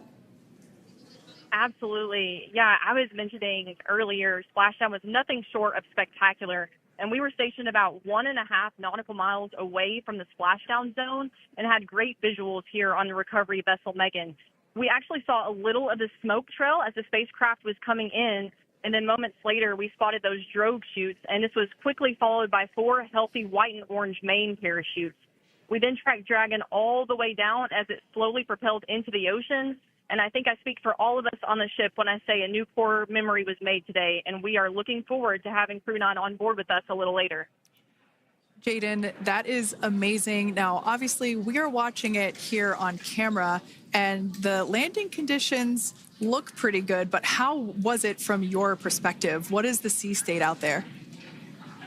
Absolutely. Absolutely. So we've had optimal conditions for Splashdown, and today it is sunny and 63 degrees outside right now with clear skies, light winds, and calm seas. The sea looks absolutely beautiful right now, and light blue with the sun reflecting from it. And, Kay, I think the crew's going to like what they feel weather-wise on this picture-perfect day for Splashdown off the coast of Tallahassee. Thanks so much, Jaden. It certainly looks like a beautiful day. Can you tell us a little bit about the journey of the recovery forces to get to this point? Sure. So one unique aspect of this recovery was the onboard training on station conducted for Butch and Suni to ensure they were ready to return on a Dragon spacecraft. That training covered all aspects of their return, including nominal and contingency departures, deorbit burns, splashdown, and post-landing ops. which is what this team is preparing for now. As for the recovery teams themselves, we started the day taking a series of helicopters out to the vessel. And as standard, the recovery director and crew support teams were on that first helicopter out and took the time to get everything prepared on the ship. About 2 hours before splashdown, they deployed those fast boats and jet skis into the water. I was actually on the second helicopter out, and we were on the vessel about an hour and a half before splashdown and landed on top of the helicopter pad on the Megan. And the teams have been working diligently across their respective disciplines this week, executing what can only be described, in my point of view, as a logistical masterpiece, just ensuring every detail has been in place for Crew-9's return.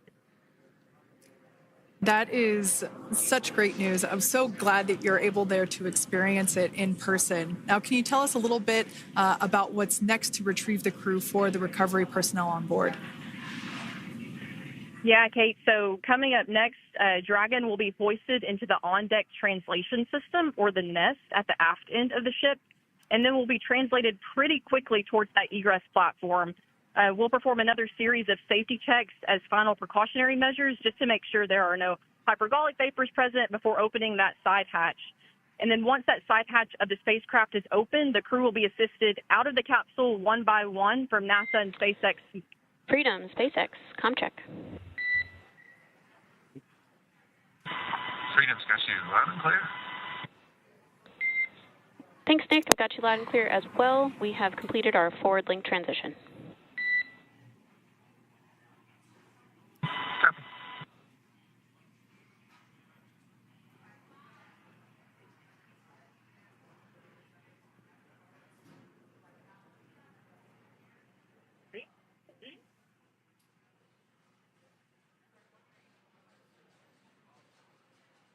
And Jaden, if you did just want to go ahead and let us know what is next to retrieve the crew, we are continuing to get some great views on our screen, but I know you have an even better view yourself. Oh, yeah, Sandra, this view is absolutely unbeatable. So just to kind of finish off what I was saying is once that side hatch of the spacecraft is open, that crew will be assisted out of the capsule one by one from NASA and SpaceX medical personnel, where they will then head to the med bay. And after those medical checks, they will get on that first helicopter out and arrive at the airport, where they will then board a NASA plane and then head back to Houston, Texas at the Johnson Space Center to begin their post-flight period. And we're eager to see the Crew-9 astronauts back on Earth, and we'll keep you updated on every moment of this process. And with that, I'll toss it back over to you guys at Hawthorne. Thank you so much. That was Jaden Jennings, NASA Public Affairs Officer, who watched Freedom splash down firsthand from the recovery vessel Megan. Thanks so much, Jaden. So we are continuing to get these great views on our screen here of Freedom. As we mentioned, it splashed down at 2:57 p.m. Pacific time off the coast of Tallahassee, Florida. The recovery personnel are continuing to step through procedures to hoist Dragon onto the recovery vessel Megan there, which is now coming into view. You can see just how close Megan is at this point, and that's that helicopter pad that Jaden was just discussing, where the crew will fly off of onto the coast of Florida, and then eventually they'll fly back to Houston. Just underneath that helicopter pad is that translation deck where we will see the nest once it is loaded up with the Dragon spacecraft on board. The nest will be translated to the forward end of the recovery vessel, and that is where our Crew-9 team members will egress from the Dragon spacecraft. Now, here on your screen, we can see dolphins, actually, who want to come and play with Dragon. Now, one of the fast boats there in place, working to assist the recovery team member. It's incredible. I just love these views. We really see them even better in daytime, but just seeing the recovery team work in tandem to step through each step, to step through each operation. Obviously they're getting quick assists from the honorary part of the recovery team, those dolphins in the water there. Now, the recovery team member that is crawling around the Dragon spacecraft. Earlier we saw a view where it was like a spider monkey pose. We can see that individual now standing in the bucket where the main parachutes were stored while Dragon was on orbit. Obviously, those main parachutes were utilized for splashdown today. They were deployed and cut from the Dragon capsule, and one of the other fast boats of the recovery team working to pull those out of the water. Now, the recovery team member that is there working on top of the Dragon capsule, earlier we saw that person performing safety checks. Now we can see some harnessing being placed around the capsule. This harnessing is what will be used to lift the Dragon capsule out of the water and onto the recovery vessel. Wow, we got a cute little pod of dolphins. It wasn't just one or two.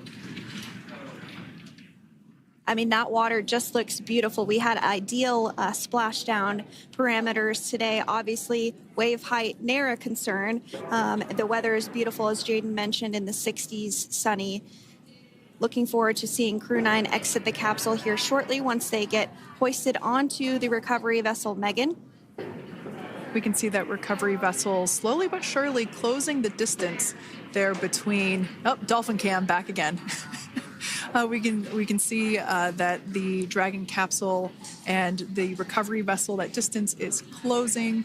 Again, this is just one more step as we continue to work recovery operations for Dragon Freedom, and we anticipate the lift of the Dragon capsule to occur here in just a few minutes. Now, once all of the rigging is on the capsule and it's hooked up to the recovery vessel, we will see the hydraulic arm, which is that kind of like bridge-like structure there at the aft end of the recovery vessel. We'll see that articulate backwards, and that's a good sign that we're getting even closer to pulling the capsule out of the water. It will then move forward, and the capsule will be placed inside of what you can see there is basically a basket. We call it the nest, Dragon nest, where that's where the capsule will be placed in order for it to be translated to the forward end of the vessel and for the astronauts to egress. And before that does take place, we'll have potentially views of the rigger go ahead and jump off of the spacecraft there. That typically occurs when the spacecraft is a little bit closer to the recovery vessel, and we usually get a really good view of that particular operation from one of the onboard cameras from the recovery vessel. That is an operation that I have a lot of respect and admiration for, that individual that does that.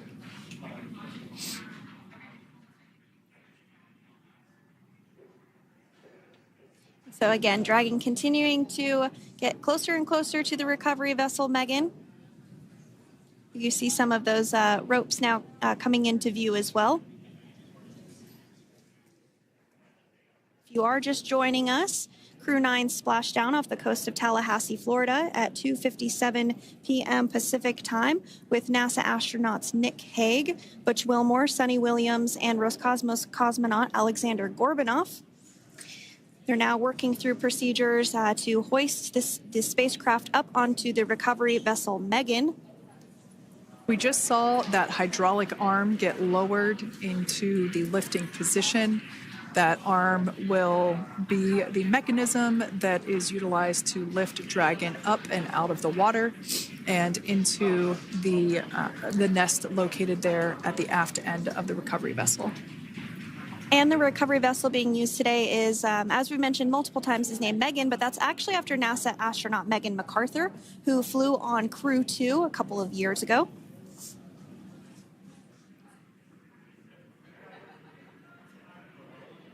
We're getting some views now from actually inside the boat. Yeah, you're exactly right. This view is straight down the recovery vessel. That platform that was closest to the camera, that is the egress platform. Freedom, rigging is almost complete. Approximately 5 minutes until capsule lift. Great news there from SpaceX Core. So about 5 minutes left until we see Dragon Freedom get lifted out of the water. That hydraulic arm, as I said before, is the mechanism that will lift it. it's quite swift, actually, the whole process of getting the spacecraft. Brace for capsule lift. Bracing.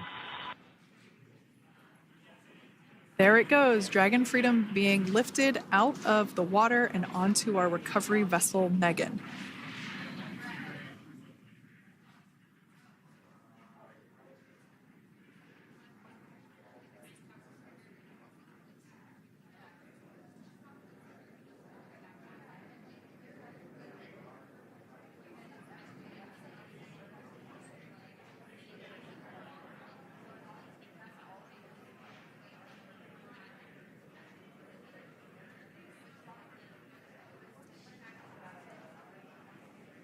So once securely on, Welcome aboard the recovery vessel.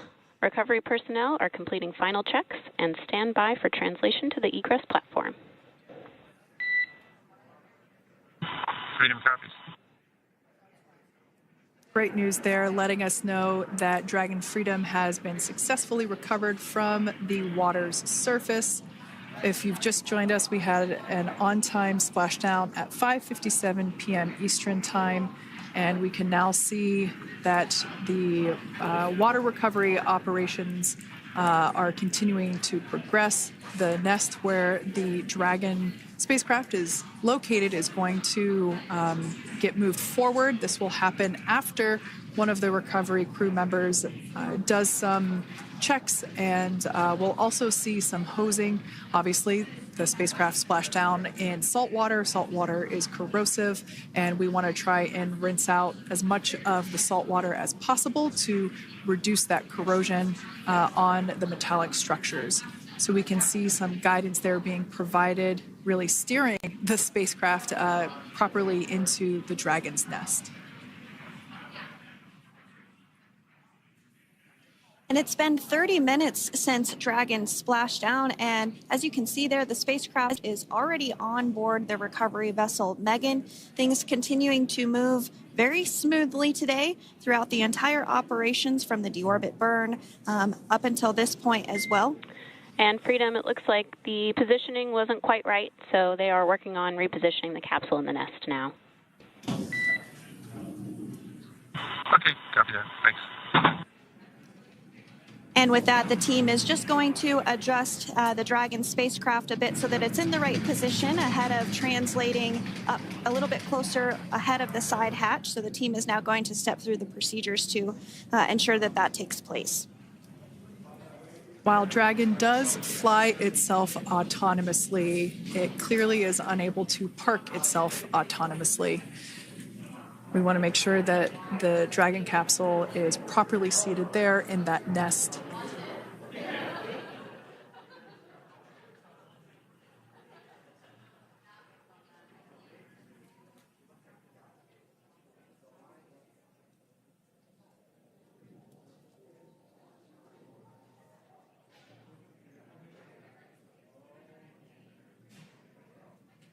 Once Dragon is fully seated in the nest, we'll probably see a bunch of that salt water come out from the bucket there located underneath the side hatch. See some salt water splash out. As I mentioned before, one of the recovery team members will begin hosing down the exterior of the spacecraft.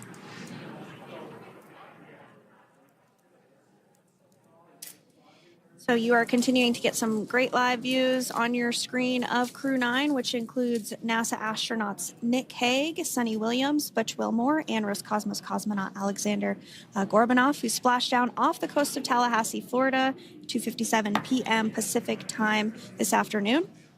Now working to get that spacecraft situated in the nest. Just making some final adjustments and tweaks to ensure that it's nice and secure.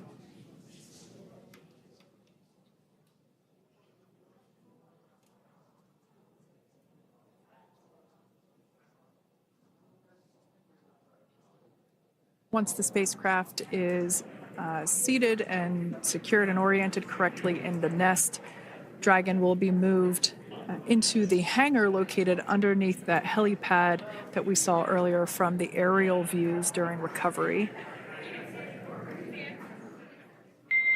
All right, Freedom, looks like you are settled into the nest now. Team is working through hypergol sweeps. Copy all.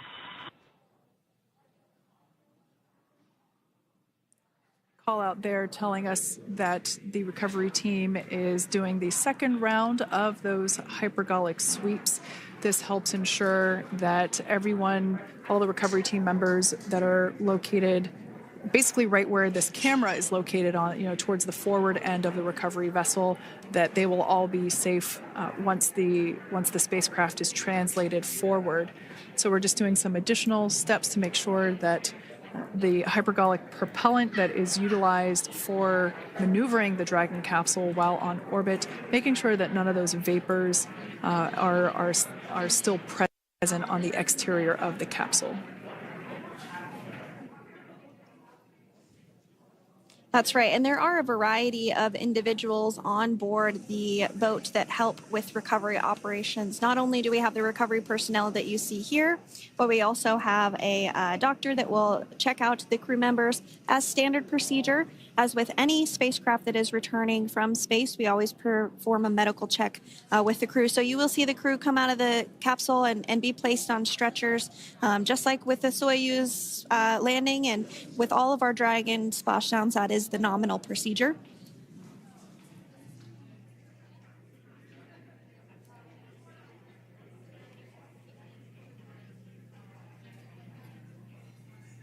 We'll stand by to see Dragon Freedom translate or scooch up a little bit closer to the camera angle that we're seeing right here. And then teams will step through procedures to get that side hatch opened. You see it right in the dead center of your screen there. It's kind of that rectangular shape. It has not been opened since Crew-9, which include Nick Hague and Aleksandr Gorbunov, launched back in September from the Kennedy Space Center in Florida. So that will be the very first time that hatch is opened. Once docked to the International Space Station, crew enter through the top hatch, which was where the nose cone is now closed. That's the hatch that they actually utilize to go ahead and get inside the International Space Station.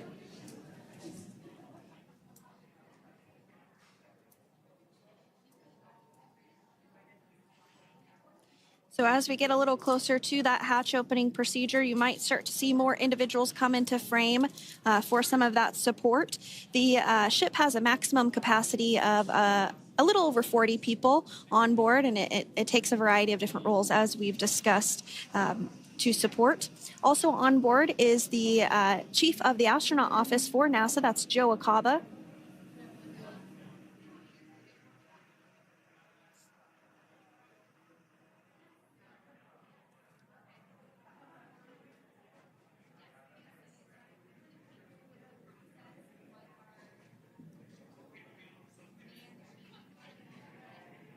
Now, while we are standing by for translation of the Dragon spacecraft to the platform there, the recovery platform that we see in the foreground, it is important to note that Nick, Suni, Butch, and Alexander will be getting assistance from the recovery teams while exiting the spacecraft. This is the same process for any returning long-duration crew members.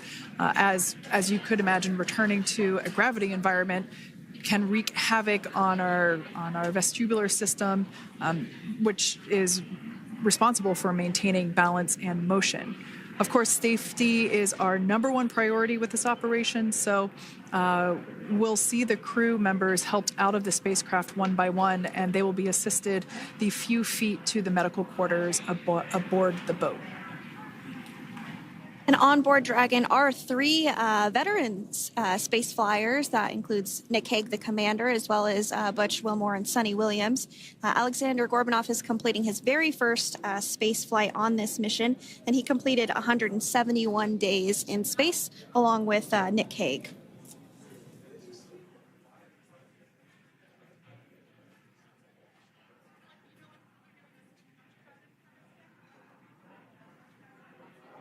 For those of you that have just recently joined us, well, I would encourage you to hit that rewind button and go back a few minutes. It was a beautiful splashdown of Dragon Freedom with the Crew-9 cohort on board.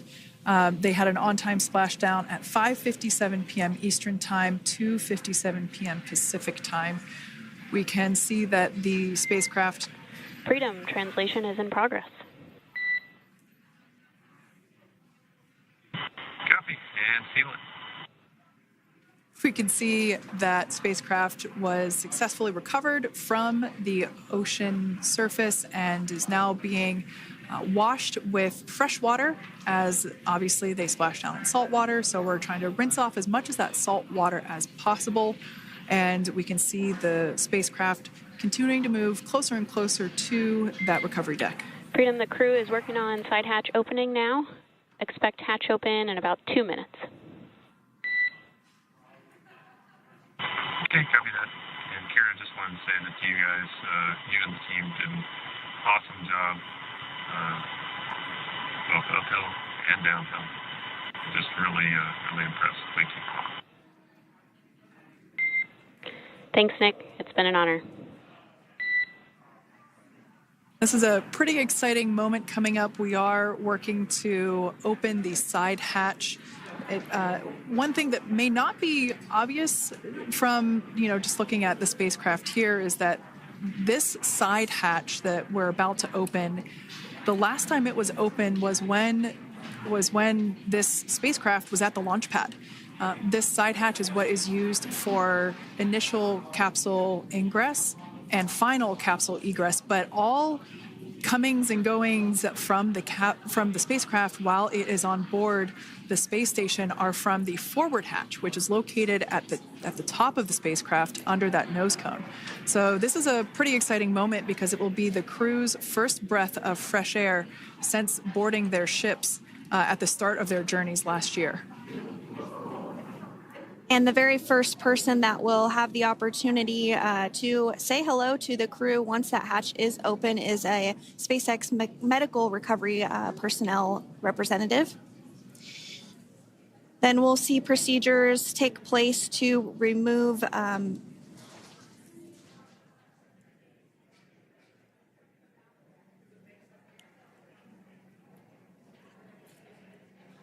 the footrests of Dragon. That will just help the recovery personnel get a little bit more room to access the crew and help get them out of the spacecraft. Yeah, you're absolutely right. Safety is, once again, top priority here, and removing those footrests from all 4 seats will be helpful as a SpaceX recovery team member will actually go into the capsule into Dragon Freedom to help the crew members unbuckle and stand up, and essentially we'll also see a fun little slide be put in place to help the crew members exit the spacecraft safely. So yeah, we're going to remove all 4 of those footrests to basically give a little bit more working room inside the spacecraft. That's right. And we did hear the go for that hatch opening, so we're just a couple minutes away from being able to see that. And then we might be able to get the chance to see a couple of views inside of the Dragon and see the crew following their splashdown. Now, opening that side hatch isn't quite like opening the door to your car. We have to depress the seal around the side hatch, as well as, we'll now see them open that side hatch up.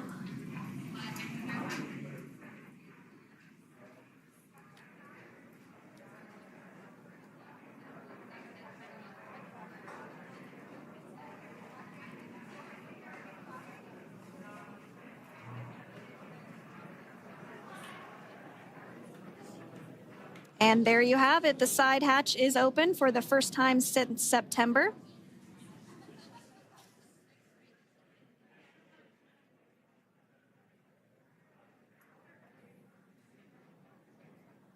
We can see some of the protective equipment there that was brought into frame that will help protect the edge of the side hatch.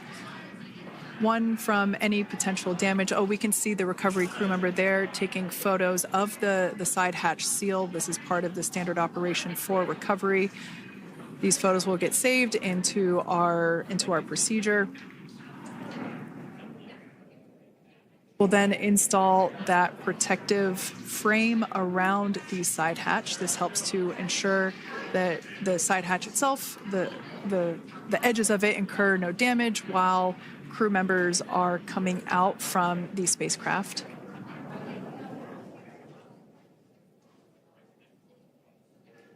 If you missed it, there was also a recovery team member that went inside. So there are now 5 people on board the Dragon spacecraft.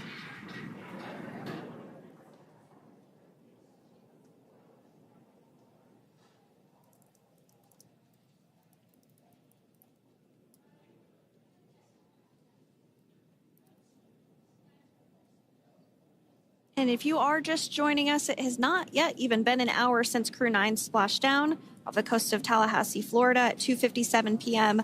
Pacific time. The crew is now on board the recovery vessel Megan, and the hatch is open. The next major milestone that we'll see is when the crew will actually egress or exit the spacecraft. But before that, they'll continue to, the recovery personnel rather, will continue to install that protective area around the hatch and then remove the footrests. So we're a couple minutes away from seeing the crew egress, but not too long away.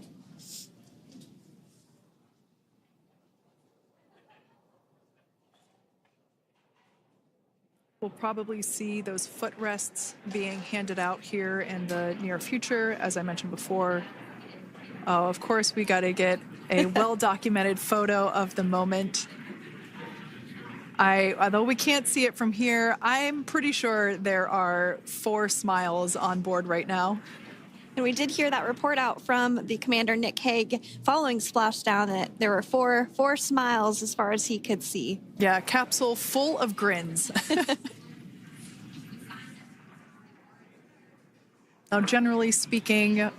And there we do see Crew-9, some happy waves, smiles all around back on Earth.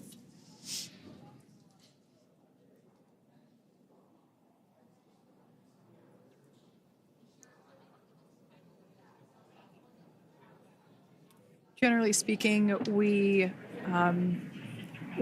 have the individuals in the 2 center seats of the spacecraft exit first. You might hear us refer to this as the exit process as egress. It's just another term for exiting the spacecraft. Generally speaking, we most of the time have the 2 center seats egress first, as it makes moving around inside the capsule a little bit easier.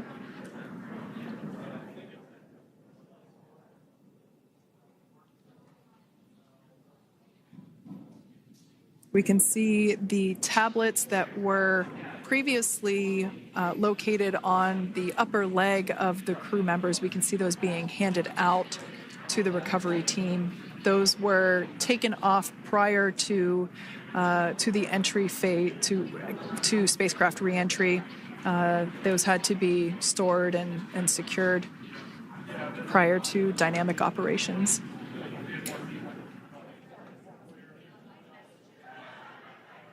It looks like we are starting to see the footrests also be removed. I just saw one there on the screen. There are 4, of course, 1 for each crew member.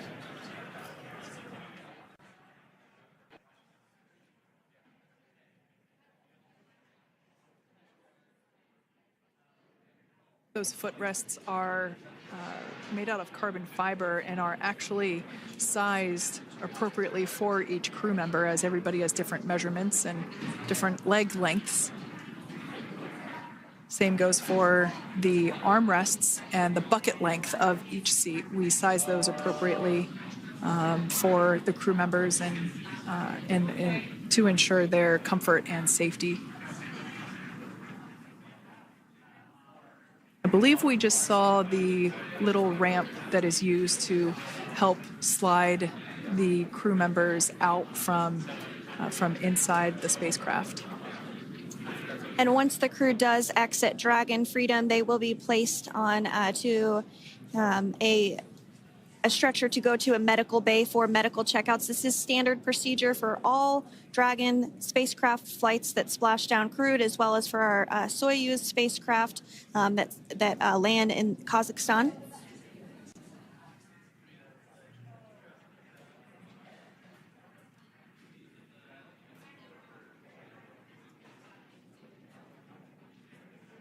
We could see the exterior of Dragon Freedom quite clearly in this shot, and it's such a beautiful sight. I personally prefer the capsule when it has some of that charring from atmospheric reentry. It is the signature sign of a capsule that has returned to Earth.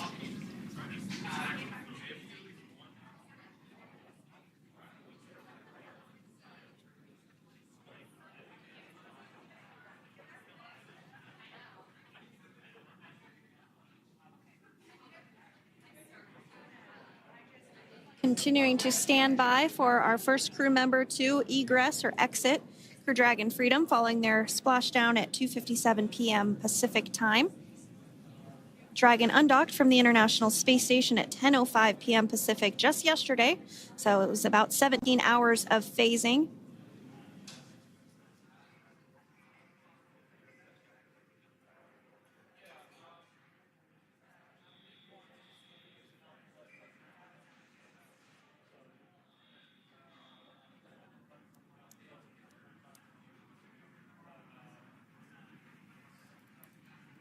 And while on board the International Space Station, Crew-9 contributed to 900 hours of science, over 150 research experiments and investigations, making great use of the microgravity lab of the International Space Station, which celebrates 25 years of continuous human presence this November.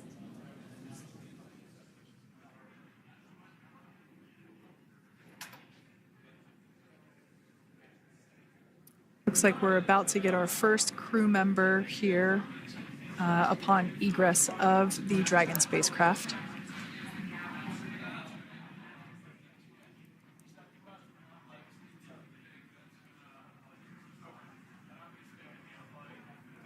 So we are standing by for that egress. Outside of Dragon, you do see one of those stretchers. This is the expected procedure as the crew will be taken to medical facilities following their exit from Dragon.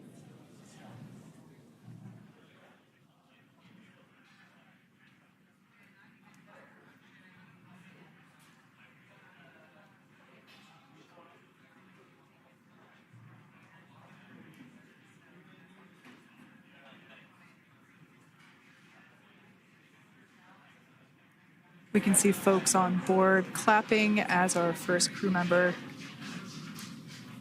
And that is NASA astronaut Nick Hague, commander of Crew-9, now out of Crew Dragon Freedom. Some smiles, thumbs up, and a wave. Can't get any better than that. Yeah, that is one happy camper, that's for sure. As we said before, it is standard procedure for all of our long-duration crew members to receive assistance upon egressing from the spacecraft. We basically help them move off of the recovery deck and into the private medical quarters for their initial consultation with the SpaceX flight surgeon. So we'll see that take place for all 4 of our crew members today.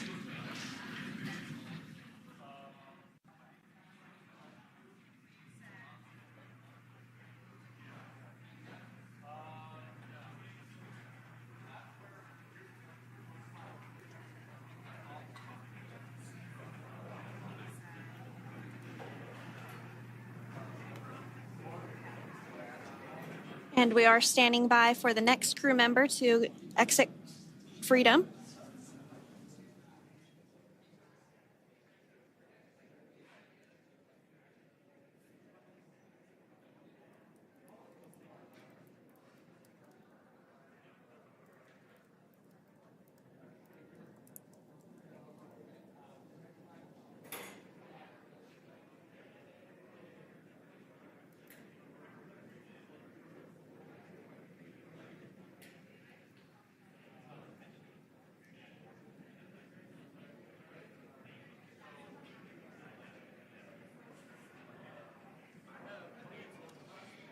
Next up out of the capsule, we expect Roscosmos cosmonaut Aleksandr Gorbunov.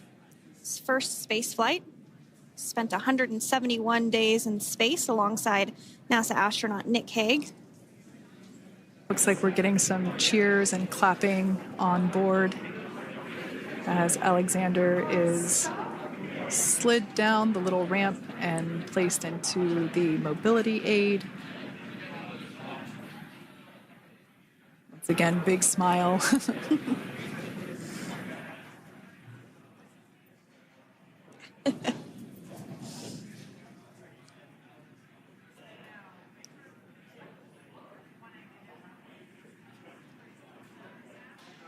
Now, the two crew members remaining in Dragon are NASA astronauts Suni Williams and Butch Wilmore.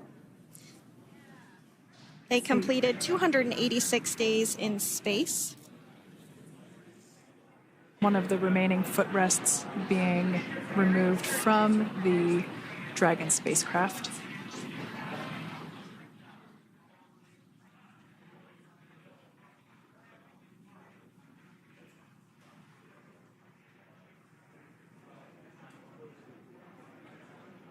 As I said before, we generally try to have the crew members that are located in the two center seats aboard Dragon, and we like to have them egress first if possible, as it creates a little bit more movable working room inside the spacecraft.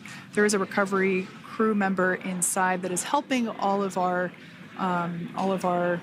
Crew-9 crew egress or exit from the spacecraft.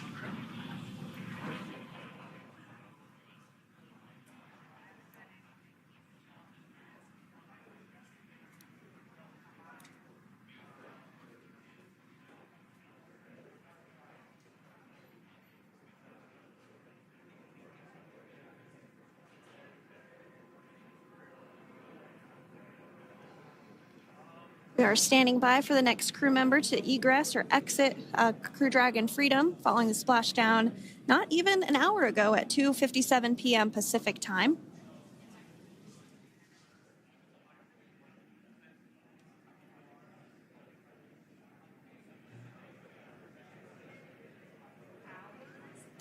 Really have the recovery operations down pretty quick at this point. Yeah, it's pretty incredible to think that, just 5 years ago when we were doing the initial demonstration missions of the Dragon for Crew Dragon, that now we're under about 30 minutes for, to retrieve the spacecraft from the water, and just several minutes here while it's been on board and to get everyone, really to get that side hatch open.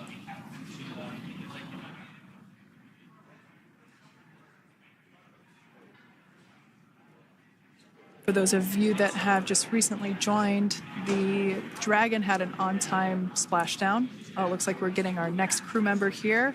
That is none other than Suni Williams. Big smile, big waves.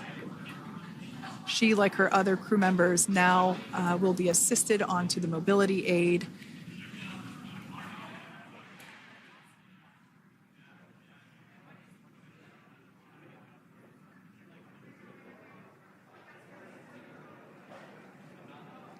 There we have it, some waves, some thumbs up, and some smiles. Definitely seems to be a theme among all recovery operations. Absolutely. And of course, that leaves NASA astronaut Butch Wilmore inside Dragon in seat 4.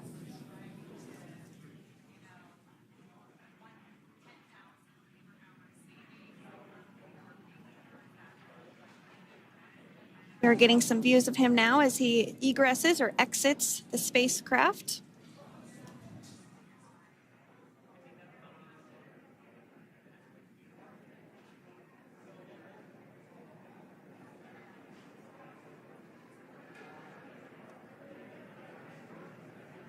Once again, some elation and cheers there from Butch Wilmore. As we mentioned before, returning to Earth coming from a microgravity environment can wreak havoc on the body. So it is customary and just standard procedure for all of our long-term space residents to get assistance once they are back on board the recovery vessel.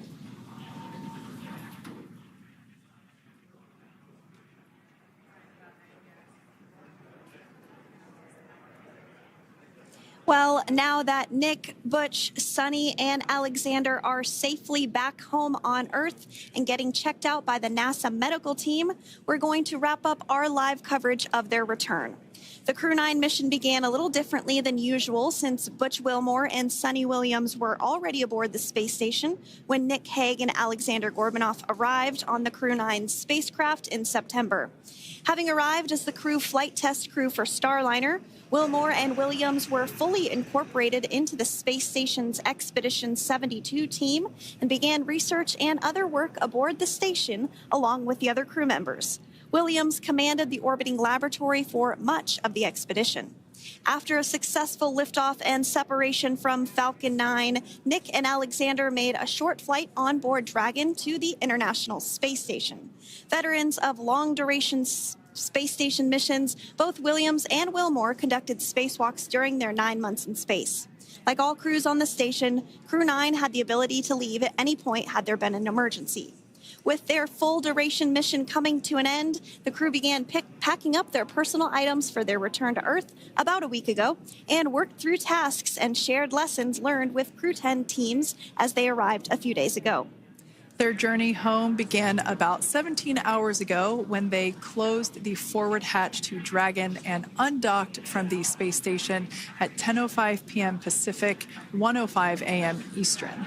After 4 successful departure burns and a phasing burn to line up their orbit, Nick, Butch, Suni, and Alexander rested for a few hours before waking up to prepare for re-entry this morning.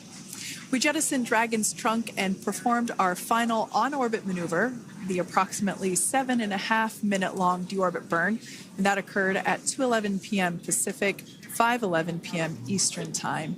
And that sent Dragon on its path home.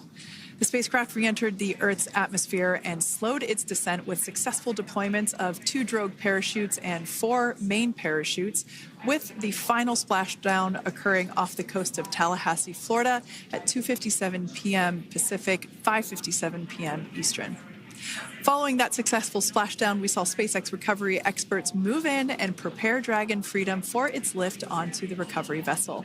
And just a little less than an hour following splashdown, we saw Nick, Suni, Butch, and Alexander make their way out of Dragon and into the recovery ship's medical facilities, safe and sound.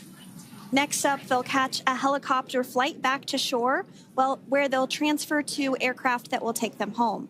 The astronauts will take a NASA plane for the short flight back to Houston, where they'll be reunited with family and friends to bring an end to this mission. It's been an honor and a privilege to share their journey with all of you as we continue this new era in human spaceflight. Return today marks the end of the direct handover we executed after successfully launching the Crew-10 mission to the space station just last week on Friday, March 14th. Thank you, as always, for joining us for tonight's coverage of the splashdown of Crew-9. Remember to follow SpaceX on X and NASA online and on social media for updates for the very latest on crew and cargo flights to and from the International Space Station. And we'll continue to share the progress of Nick, Suni, Butch, and Alexander on social media as they travel back home. We do also have a post-splashdown media briefing coming up at approximately 4:30 p.m. Pacific, 7:30 p.m. Eastern, where leadership will share a final update as we conclude this successful mission. So, from all of us at NASA and SpaceX, welcome home, Crew-9. So long.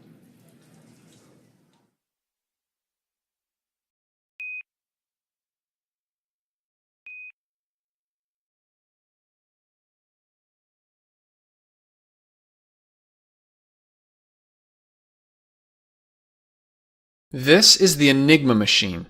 It looks like a typewriter, but it has a very different purpose. During World War II, it was used to keep messages secret, or in other words, encrypted. In this video, we'll look at why the Enigma machine exists, how it was used, and then we'll take a look at the inside to see how the mechanism works.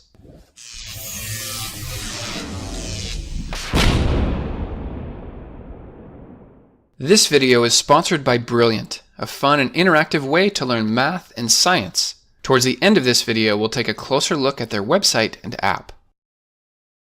While making this video, I had a lot of help from enigmamuseum.com.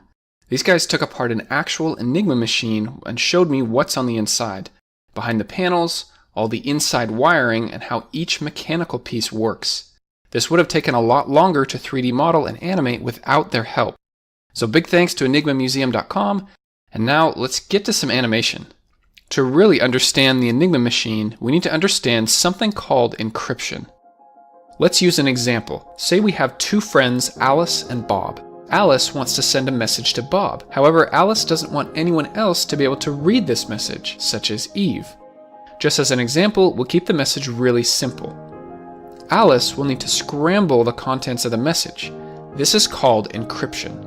It looks like a bunch of random letters, and if Eve gets a hold of it, then she won't be able to understand it. When the message gets to Bob, he needs to unscramble the message. This is called decryption. Now he can read the original message. Alice and Bob need to agree on a way to encrypt and decrypt their messages. A real simple way to do this is called a Caesar cipher.